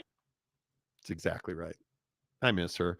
Super swamped working. Wish I could comment more today, fellas. I'll do better tomorrow. Enjoying the show as always. Yeah, do better, dude. Yeah. We're the priority, not your job. Yeah. We pay your bills. Boom. Out of here. You're filling in for somebody. Too many drops. Rooting for Utah after that clip. I mean, you have to admit it's funny, and I don't want to keep playing it because of the F-bomb, but that's funny. Yeah. That's funny. Keith Carl, this must be the Monty After Dark segment. Let's see. San Diego State Glenn, donate memberships. I love me some meat. There you go. Right. Yeah. I think here's how I think this game matches up. Tomorrow we'll have a full preview of the game. But when you look at this game, it's simply a matter of, Moko Fisi's out for the year, according to Kyle Whittingham. That's a huge loss. You look at some of these, the injuries for BYU and Utah. BYU's much healthier. Much healthier. Yeah. They both have injuries on the offensive line. With Michael Mokofisi being out for the year for Utah, that's a huge loss. My question is, can BYU's linebackers leverage that Utah offensive line, which frankly has been very average this year? I think they can. Again, I think that you're looking at guys at BYU that are fast, athletic, physical, and Kyle Whittingham has gone out of his way, and I don't know if he's trying to challenge his dudes or what, but Kyle Whittingham's gone out of his way to talk about the fact that Utah has just not been very physical this year, and that's shocking. And it is. One of the trademarks, the things you can count on from Utah football is physical play at the point of attack and elite secondary play, a real physical play at the point of attack, and they have not been that. And I think you're looking at a situation where the lines are just getting pushed around a little bit. And it's been surprising how easy Arizona State was able to run on Utah. Mm-hmm. That's just not who this football team's ever been. Right. And so I look at the way that you are operating as a Utah defense versus this BYU offense. LJ Martin and Hinckley Rapati got to have big games. They got to run the football to win this game. Because if you can keep control of the clock, Utah just simply can't put enough offense on the board to beat you. Agreed. I think the only way that Utah really has a good look at winning this ball game is turnovers. Honestly, like you're going to need a lot of momentum. You guys remember the BYU K-State game, right? At Lavelle. That type of game is what Utah will need to win this game. Like, hey, we're going to turn it over. We're going to score on defense. We're going to get a special team score. Like you're not going to be able to just play straight up your offense versus their defense and think you're winning this game. And that's the part where I say, if you're BYU, you don't need to reinvent the wheel. The mindset here should not be, oh man, we got to do so much different than we've been doing. That's not it at all. What the mindset needs to be, and I do think this is what they're doing, but the mindset needs to be, yes, this is the Holy War. Yes, it is Utah, but we have played and beaten teams better than this team. We have shown our ability and our quality. And if we can go in there and get through our first two possessions without any mistakes, no fumbles, no interceptions, no nothing, and even if you don't score, that's that. If I'm Kalani Sitake and that coaching staff, that's my goal. First two possessions, we're playing clean football. And, if it stalls, it stalls. If we score, we score, great. But don't turn the football over early in this game. Do not get behind. One, is Brandon Rose your guy? Because I think if you do not start Isaac Wilson, he's going to transfer. And why wouldn't you? Because one of these dudes is going to be the guy for the next 2 years. Mm-hmm. And I think Rose is somebody that he's got immense talent, but neither one of them's ready. So I think the quarterback position's huge. I think Jake Retzloff has gotten better just about every game. His stick-to-itiveness, his mental toughness, his perseverance. Yes. Has been impressive. Jake Retzloff is an elite quarterback. diagnosing defenses. He's playing behind an offensive line that I think was billed as being very average, and then you lose Connor Pate and you got better, which is remarkable. They have depth at just about every position on offense. I think BYU, frankly, I'm so impressed with the mental toughness of this football team and the ability to stay on the field in the worst situations and execute. After you've thrown a terrible interception against SMU, you come back and you execute. Facts. You really just give the game away. And against Oak State, you just hand Oak State a victory. And Jake Retzloff makes one of the best throws we've seen on frame with Darius Lassiter, who runs into the end zone for a touchdown. And the throw before that to get the first down was sensational. On the run, like... I don't even know how you describe the way that this defense has just completely flipped the script. And I look at the tackling numbers. Again, I'm just going to say, and I love Lander Barton at Utah. I think Isaiah Glasgow is the best linebacker in the state and in the conference. That cat's balling out. But you look at Jack Kelly. My God, has there been a guy on this defense that's been in the right spot at the right time more often than Jack Kelly? And I think the answer is no. He of 4 sacks as a linebacker. Right. You look at Jacob Robinson. You look at just all of the performances you're getting. They're just better and deeper on offense, and they're a tick below Utah talent-wise defensively, but the guys that are on the field for BYU are in the right place. They're a tick over-aggressive, which I hate. They tend to miss some gaps and some assignments because of it, but they make the plays when you need them made. Glasgow is taking your kidney out, right? I mean, it's unbelievable how good they are and how good they've been, and it's no longer accidental. No. I think a lot of fans in this league and a lot of Utah fans are guilty of saying, well, this is a fluke, or it's not a fluke anymore. Jake Retzloff is legitimately making more plays than anybody but Shedeur Sanders in this league. And I think when you look at, and notice I didn't say he's the second best thrower in the league. There's nobody making more plays at the quarterback position in this league than Shedeur Sanders. But Jake Retzloff's not far behind. And the statistics and the efficiency of this offense, are they the best offense in the league? No. Are they close to that? They're not. But next to Shedeur Sanders, Jake Retzloff is making more plays than any other quarterback in this league. And in situations where you just don't expect a quarterback to perform, trailing Oak State. No reason to keep fighting, yet they do. Yeah. The SMU read option pitch, the continued big runs where he's just breaking your back and frustrating you. It just continues. And now, I think one of the best parts about Jake Retzloff is he hasn't been infected with the Utah rivalry yet. He is used to playing in big games. He's used to being the underdog. He's ready. They're ready. They're healthy. They're coming off of a bye week. I think this is going to be a fantastic game. Yeah, and I think there's a chance they win this game by probably 2.5 possessions. Yeah. 14, 17 points. Yeah. Mayor McCluskey, if I recall, Witt bench Cam Rising for checks notes, ... Charlie Brewer.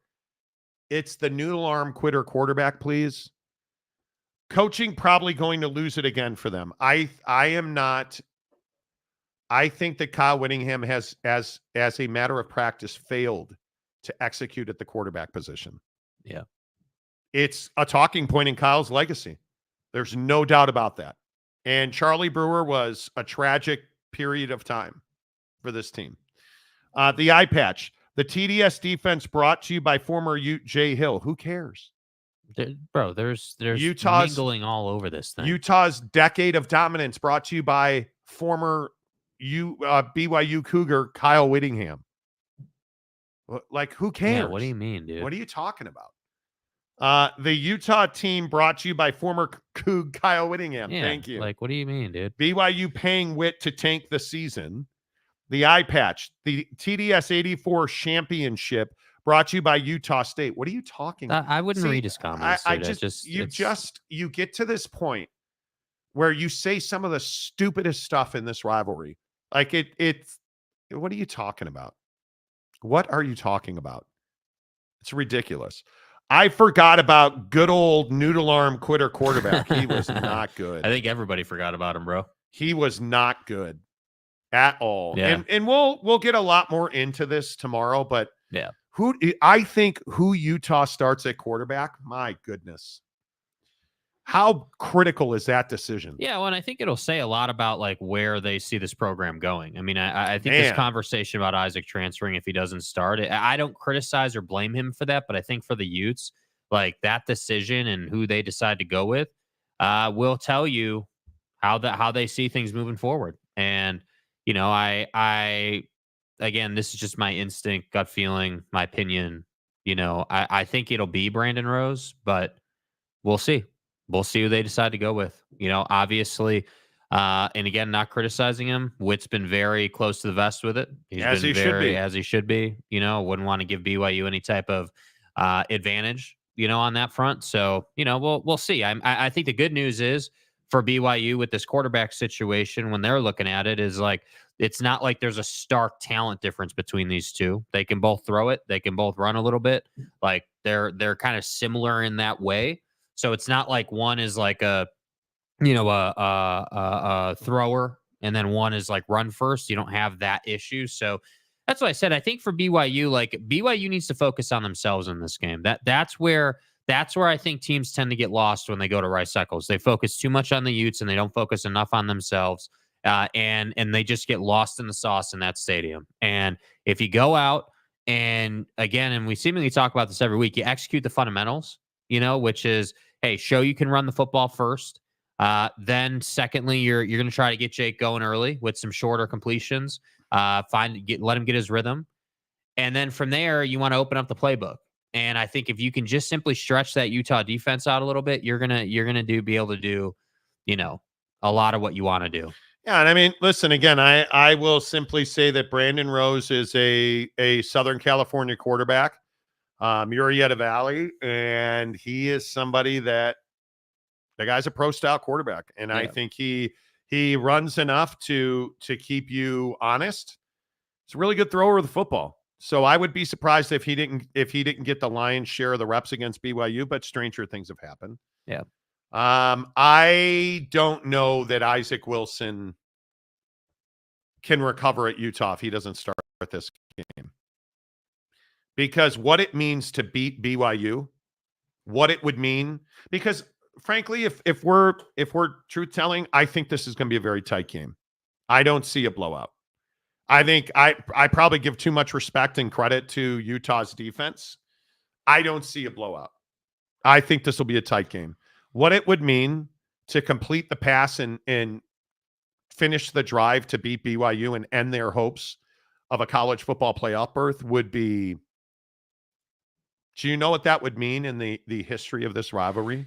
Yeah, I think. My God. I don't disagree with that, but I'm not sitting here saying it's going to be a close game. I don't think they're going to blow them out by like, you know, you're not dropping 40 on Utah or some ridiculous number, but you know, again, a 28-17 kind of game, you know, something like that. Like by BYU Utah Holy War standards, that's a blowout, I guess. But that's pretty, you know, what we've seen. I guess what I'm saying is we've seen BYU with regularity score more than 28 points. Like that's kind of been, they've done that all year long against a lot of different kind of defenses. So to me, I understand it's Utah's defense, but they're also not like Utah's defense hasn't been that same level of dominant that they've been in prior years. You know, they've been had, you know, by Arizona. They were like, there's been some issues. There have been. So I don't know. We'll see.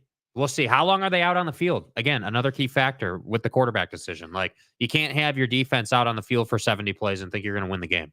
Like, and does Mekhi Bernard put on the Ollie Gordon costume? Yeah, another great question. Because this team can run the football. Glasgow and Jack Kelly versus Bernard. We can sit here and we can talk all we want about Utah's inability to throw the football. And I agree it's a problem. And I think the worst part of that problem is that BYU plays a lot of man because they have the talent to do that. That didn't stop Ollie Gordon. Nope. Now, do you have the Alan Bowman's ability to throw the ball? Well, not accurately. He tends to throw it to the wrong guy often. But it's a very interesting matchup. It's a very interesting matchup. I see a 21-14, 24-10. We'll see. I'll have a score prediction for you tomorrow. Cam Harrison, the Utah National Championship brought to you by, oh, wait, never mind. They don't have one. Ooh. Truth. Roche, I'm good with Isaac leaving. Not sure we are his team. Where do you go you've got to listen. I think if Morgan Scalley was a head coach of this team, oh, wait, he's not.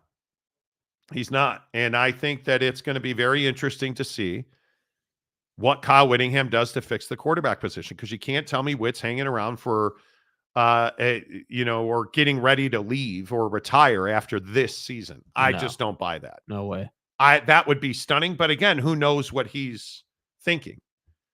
The problem is Kyle Whittingham does not philosophically open up his offense. He's never going to be a run and shoot, throw it all over the field guy. Would he ever run what they run at BYU? I don't think so. I think that when Kyle Whittingham's not the head coach at Utah, I think that Isaac Wilson would be a better quarterback at Utah, because you need him to make plays.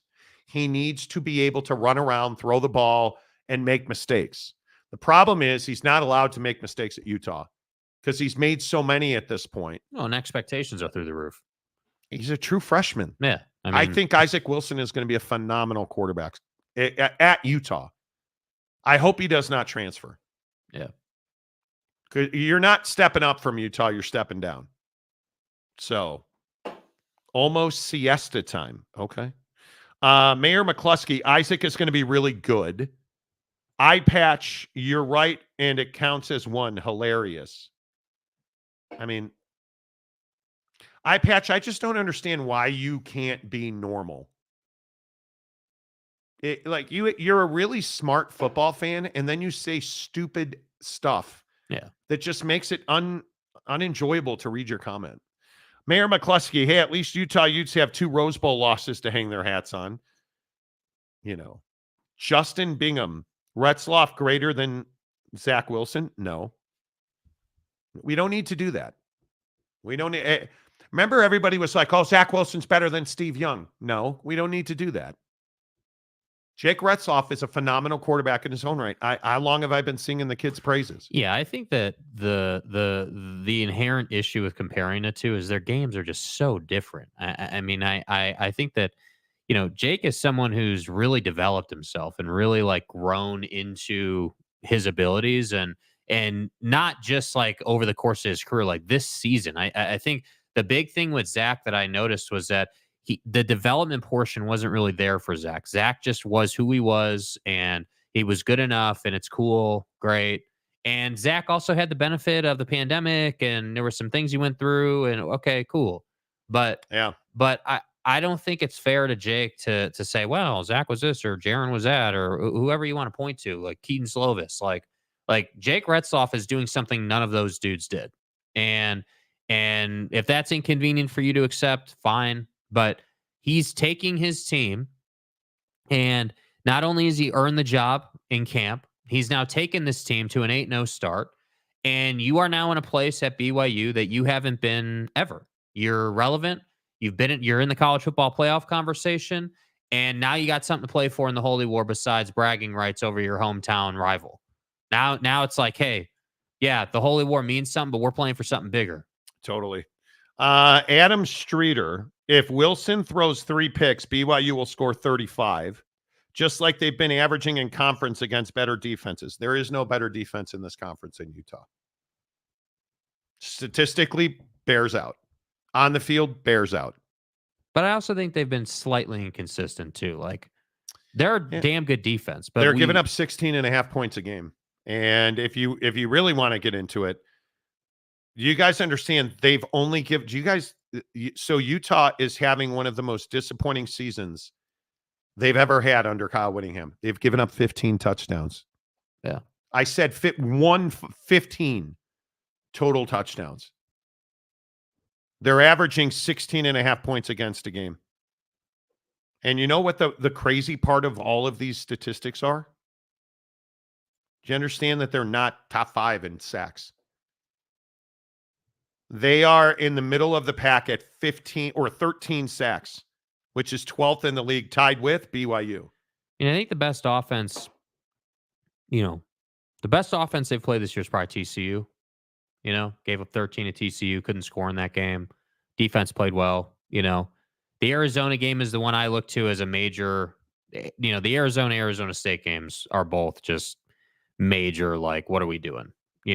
I don't think that the defense we saw in those 2 games is the defense you'll see against BYU, only because it's BYU. If you're at Utah, you understand what this game's about.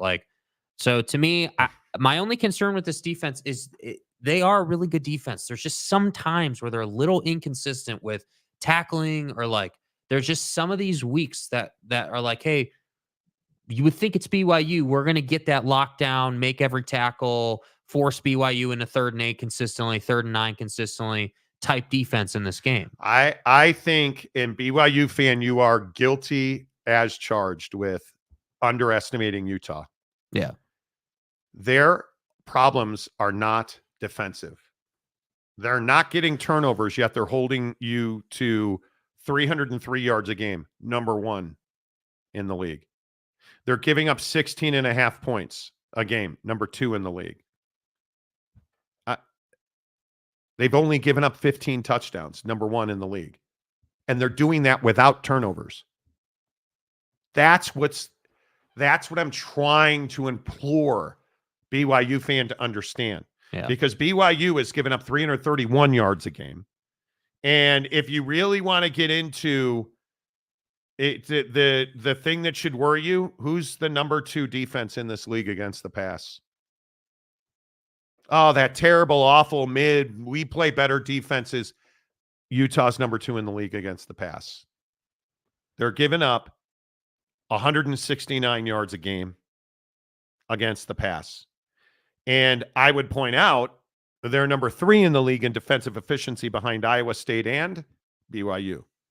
Yeah, I mean, who's number 1 in the league in interception? I don't think the defense is probably what I'd be picking on if I was a BYU fan. I think Utah's got a really good defense, and that bears out pretty much every week. Like I said, there are some weeks this year where they didn't show up, but that's not going to be this week. You're playing BYU. You're not. BYU is averaging 35 points a game. Yeah. So I think they're probably going to be 24 points, 27 points, something like that. Yeah.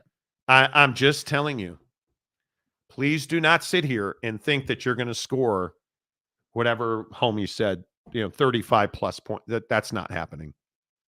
It's not happening, because I think you're going to get a steady diet of running backs from Utah. And why wouldn't you? You have not shown the ability. If you are BYU, you have not shown the ability to contain the run. You're 8th in the league, giving up 146 yards a game on the ground. Yeah, and the other thing is obviously Utah needs to control the clock in this game to have any chance. They're going to have to possess the ball. Exactly right. They're going to have to burn clock.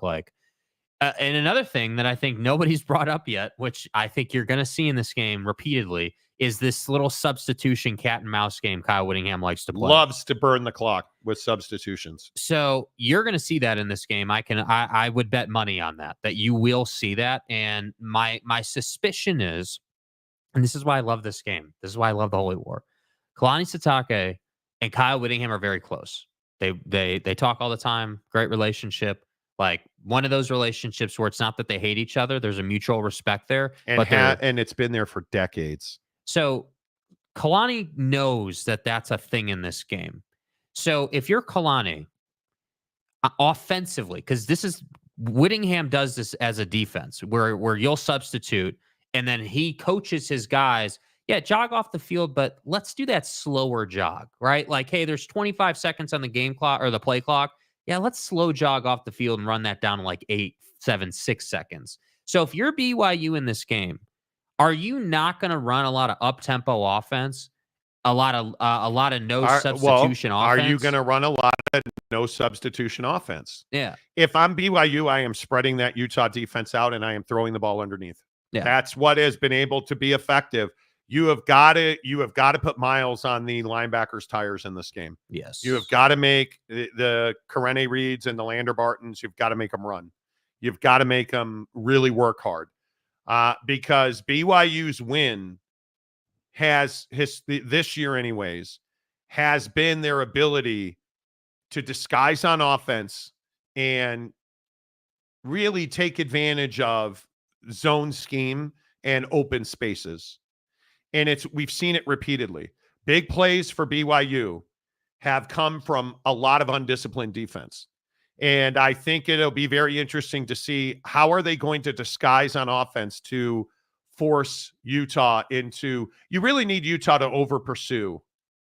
If you are going to really, if you're going to break 24 points, Utah's going to have to make mistakes in zone coverage. Yeah, which means you need to use your tight end, and your tight end needs to chip, and then your tight end needs to bleed out 5 to 8 yards down the field, and you need to abuse that most of the game. Because again, the other part of this, I think, with the Utah defense situation, they've not played somebody that's got this kind of wide receiver talent. Like, you're not best wide receiver room in the conference. So with that being the case, I'm curious. I would guess you would play man to start the game if you're Utah. But as this game goes on, if they do what you're talking about, where they're running those linebackers all over the field and Utah's defense gets overexposed, let's say, in terms of like how many plays they have to play, then I think maybe they shift to zone. So I just think for BYU, like I said, to simplify it, just come out your first 2-3 possessions. And if you score, phenomenal. Great. Awesome. But I don't even think that's your benchmark for BYU in this game. The benchmark has to be come out and get Retzloff going and take care of the football. Just don't turn the football over. Absorb that first wave of energy out of Utah, and you will be fine. But if you turn it over and you look phased, you look like the moment's too big for you, you will be in trouble in this game. Fans are going to be there all night. This is the biggest game of the year for both of them. Yeah. And the thing that I think a lot of people don't understand is this is the only game that Utah has to win. This is it. They are playing for nothing. That's facts. They are playing for nothing. Yeah. Utah's season success or failure at this point relies on them beating BYU and knocking BYU out of a college football playoff spot. Because if Utah wins this game, or if BYU wins this game, it's very likely they play for the conference championship and they go to the college football playoff regardless. Yeah. So this is a huge game. It is a huge game. Brandon Butler, fans need to realize this is Utah's Super Bowl. Well, it's both their Super Bowls. Yeah. I think we also love this idea that, oh my God, every year, all BYU cares about, every year, all either of them care about when they actually play the damn game is beating each other. Yes. It's not a bad thing to say this is both of their Super Bowls. Yeah, because if BYU loses, nothing before this mattered. And the problem is that it hasn't ever meant this much, which is what a rivalry game should be. It should mean everything. And this game means everything. Yeah. Everything. Mekhi Bernard is a stud and future star running back. He's a star running back now. I think that's an NFL reference. I say give him the ball 30 times. God bless you, hey sir. Now. Good morning. I say give him the ball 30 times if Utah wants to win. Well, you better. Adam Streeter, you're on the line here, Adam. You're not a paid member. And some of your comments, let's see how you do here. Look at who Utah is playing. We'll see how their defense looks after the last 4 games of the season. They haven't played a prolific offense of the prolific offenses of the conference yet. Well, I'd say TCU is one of the best offenses in the conference. What are you talking about? Yeah, and Arizona's got a really good offense too. Look, dude, I'm trying. Arizona, who's got one of the best running offenses in the conference? That'd be Arizona State. Yeah, Arizona State too. Yeah. So let me just see if I understand. They haven't played the best offenses in the conference. So the best offenses in the conference, and let's just go with offensive totals. Texas Tech, BYU, Baylor, UCF, TCU, Colorado, K-State, Arizona State, Iowa State. So Utah has played Baylor, Oklahoma State, Arizona, Arizona State, TCU, and now Houston. So they haven't played the best offense yet. They have. And I would point out they have. that Iowa State and Colorado, I believe, are still on the schedule ahead. And I would point out that BYU, it's not like BYU has played offensive juggernauts. So BYU is Southern Illinois, SMU, Wyoming, K-State. K-State is, where is K-State offensively? K-State is 7th in the league. Okay, so they've played Baylor, Arizona. Okay, so in offense, Baylor is 3rd, Arizona is 15th. I mean, the commonality of opponents here, what are we talking about? Yes, I would agree. Does Utah have a difficult schedule ahead of them? Yes, but you're trying to insult Utah, and I just would put better energy into understanding the matchup. Yeah. I would put better energy into understanding the matchup. Are you telling me it's not a gift that Colorado, look at BYU's schedule down the stretch, Utah, Kansas, Arizona State, and Houston. It's a gift. Who do you not see? That's crazy. It's a gift that you don't have to play Colorado. It's a gift you don't have to play Iowa State. Like, there's no reason to slight. There is no reason to slight Utah. Like, I just don't. Yeah. You got to take your emotion out of it. Look at the matchup, because I got news for you. Who you played before and who you're playing after, it doesn't mean anything. When the heat is this high, it's who's right in front of you. And the matchup is very, very close. The quarterback is probably going to determine it. Does Utah throw interceptions? And I think most people would say yes. If they throw interceptions, they're probably going to lose the game. So my guess is they're going to be conservative and throw underneath. And you know the problem with that? Glasgow is a wrecking ball in the flat. Jack Kelly is phenomenal at shedding the block and shedding the wake of the trenches and getting to the ball carrier in the flat. That's the problem with that. So, Mayor McCluskey, it is BYU's Super Bowl, and that's what why the rivalry's awesome. There's nothing wrong. Yeah. There's nothing wrong with that. Yeah. And I'm back. I'm glad you're back, Brandon. Mayor McCluskey is back too. Is happy you're back too. Huge game for both teams. Massive game. It's the only thing that will define the season. 10 million%, Marty. This should be a Super Bowl for both teams every year. It's what makes it great. Yeah. Roche, don't lose this game and show up a 4-seed rank 15. Well, don't lose this game. That's where the comment can stop. Yeah. I think if BYU loses this game, they're going to have a very difficult time getting into the college football playoff outside of winning the conference championship. Agreed. Yeah. I mean, I don't think if you're a BYU fan, you can stop worrying about whether you'd get an at-large bid. Yeah. You're not getting an at-large bid. Oak State James, don't talk about Arizona State running the ball. I'm having flashbacks of my Cowboys getting run over. Yeah, and again, this is why I say, like, I think I've been really fair with Utah's defense. They're, one of the best, if not the best defense in the conference. But this particular year, they've shown a propensity in some weeks not to tackle. And that's what the Arizona State game was. You didn't tackle in that game, and you paid a heavy price for that. Like, you Big did. Time. And again, I'm just going to keep saying it, as I've said 3-4 times today. That's not going to happen against BYU because it's BYU.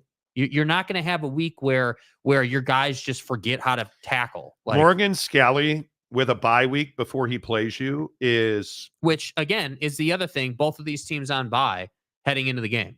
Like... You're crazy. It is so difficult to beat Morgan Scalley and Kyle Whittingham on 2 weeks It's so difficult to beat Kalani Sitake and Jay Hill. This can be a great game. I love rivalry games. The war on I-4 always was the most important game for UCF and USF, regardless of schedule and record. Hopefully we start it back up again. That USF Stadium has a chance to be a game changer in Florida. It really, really does. Mayor McCluskey, after all is said and done, you have to throw out all the stats in previous game when it comes to this game. You have to go to Rice-Eccles Stadium and execute in a really difficult environment. Yeah. How many times, and Utah fan loves to say 10 straight, little brother. How many times are we going for 2? How many goal line stands did it take to win those games? Think about it. It was very rare that the games were blowouts. Yeah. Think, especially under Kalani. There have been some moments. Stats and records mean nothing in the holy war. Absolutely nothing. Absolutely nothing. It means absolutely nothing. So I think it's going to be phenomenal. I think it's everything you want. It is. Is BYU unquestionably the best team in this league right now? I think it is unquestionably. Yeah. I mean, I don't know how you say there's another team. They're undefeated. I think if BYU had their druthers, and let's say BYU goes undefeated, who do you want that to be in the conference championship game? Iowa State. I don't think you want to play K-State for a second time. And I certainly don't think you want to see Colorado. Whew. Nobody wants to see Colorado. Nobody. I think it's going to be a fascinating last month of the season. I'll be in Hawaii for the last month of the season. I'll let you know how it goes. By the way, oh my God, you guys. Guess what I got in the old email inbox yesterday? The email confirming shipment of my new PXG golf clubs. There you go. I got fitted the other day, and let's see if there is a let's see if there where is it? Let's see if there is if there's a shipping confirmation. But I am so stoked that I'm getting Black Ops clubs, and it's going to be incredible to see exactly how all of this plays out, and how different Black Ops is. Let's see, what does it say? FedEx tracking. You'll be here Friday by the end of day. Let's go. 10 a.m. It's scheduled for 10 a.m. to 2 p.m. on Friday, tomorrow. There you go. I'm so stoked. I am getting. So when you go and get fit for golf clubs, I actually wound up getting into a 4-iron. I am 4-iron through pitching wedge, and I'm not getting a 50-degree wedge this time because I'm getting a gap wedge instead. So I'm very curious to see, because my biggest weakness in golf right now is that 130-yard shot, I would think. That's the hardest distance for me to cover. Can't get there with my 50-degree, cannot get there. It's way too short for my pitching wedge.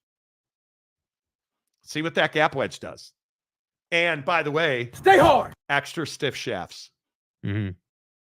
Extra stiff shafts. So they're not going to do extra stiff on irons anymore. Okay. So I'm getting one of the last sets of extra stiff irons. That's golf technology. I don't know. But I'm really excited. PXG it's going to be awesome. I'm playing this Sunday. I am getting ready for Hawaii. I'm playing some really nice courses. I'm playing Kapalua. Both courses at Kapalua and Kaanapali. And then I'm going up to Makawao to play a country club, and I cannot wait. I cannot wait. It is so, woo. I am really excited. Wow, look at that. The Big Lubbock is back. How about that? Big Lubbock, good to see you. Shows up after a big win. BYU 24, Utah 17, going to be close. Coach Whittingham will always have a good defense. He will. He will. Shut up, Marty, with this Hawaii talk. Cannot wait. Mm-hmm. Cannot wait. Cannot wait. It is, yes, I totally agree. Love it when you check the app and you see your delivery is coming today or tomorrow. I get spastic when I see Guittari ordered coming in the mail. Dude, It is so frustrating to me that people won't ship stuff quickly. All right, it'll be here 10 days from next Thursday, Brian. Enjoy it. Like, why? Why? And the worst part is, it's like FedEx will say, okay, it'll be here Friday. And then you go back on Friday morning to double check and it says delayed. So that's the worst. Yeah. That is the worst. So I'm super excited. I am super, super excited. Remember your UPS fiasco like 3 years ago with your shoes? I thought you were going to fight the entire organization, bro. That was with my such an elite poll, dude. I want to say that was with the Jordan 9s that you guys may know I collect shoes. I think I have several hundred pairs. And my shoes got delivered to the wrong door. And the guy's like, no, we deliver them to your front door. Here's the picture. It's like, well, that's not my front door. And I had to like go around the neighborhood looking for that door. Found them 2 blocks away. Get out of here. Jeff Johnson. Most amateur golfers hitting extra stiff shafts are swinging too hard. Monty, hope you're the exception. I got fit for my clubs. My biggest issue has been that I hit the ball high. I hit the ball really high in the air. And so we went through the whole thing, and it has been, I'm excited.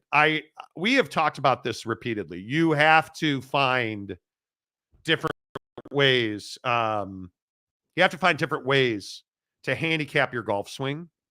I think getting fit for clubs is mandatory. Yeah. And if I take golf way too seriously. Like I said, I've made an investment in my backyard, golf clubs, equipment, lessons, the whole nine. The hardest part for me is that the mentals is what I have to get better at. I get so pissed at myself playing golf. And I've learned to control it a little more. I still have my moments.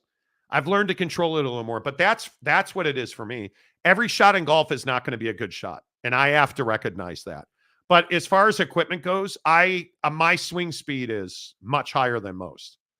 So I'm just a big guy. I swing naturally. I swing the club harder than everybody else. So I used to, when I first started playing golf, I used to break steel shafts over my shoulder. I'll never forget 2 years ago playing in a golf tournament. I swung an 8-iron, hit my shoulder, and snapped the club off. Yeah. So the game's evolved quite a bit. Monty, on the search for his lost shoes. Carmen Sandiego, where are you? Dude, it was not good. Mike Smith, Monty farted in Hawaii one year, and it ruined that year's pineapple crop. And I got away clean. They didn't find me for that. Yeah, the crops didn't, though. But that crop does. You know. Let's see. So no show for 2 weeks. No, just for 1 week at Christmas and 1 week at Thanksgiving. So there you have it. All right. The Monty Show, as always, presented by our friends at the Advocates. Big show tomorrow. Big show tomorrow. Full preview, BYU in Utah. Bama, LSU in Death Valley. Like, huge. So Football Friday, Giving Friday tomorrow on the show. Raising money for the Advocates. If you can't be on the show tomorrow, $1, $5, $100, whatever you have, please donate. Advocates donations on Venmo to feed hungry children. Check them out online. slc.thanksgivingheroes.org. 1 in 6 kids is hungry in our community. No reason for that. Hit the Advocates on Venmo. Advocates donations. Until tomorrow, hit the like button on the way out the door. Say goodbye, Jake. Goodbye, Jake.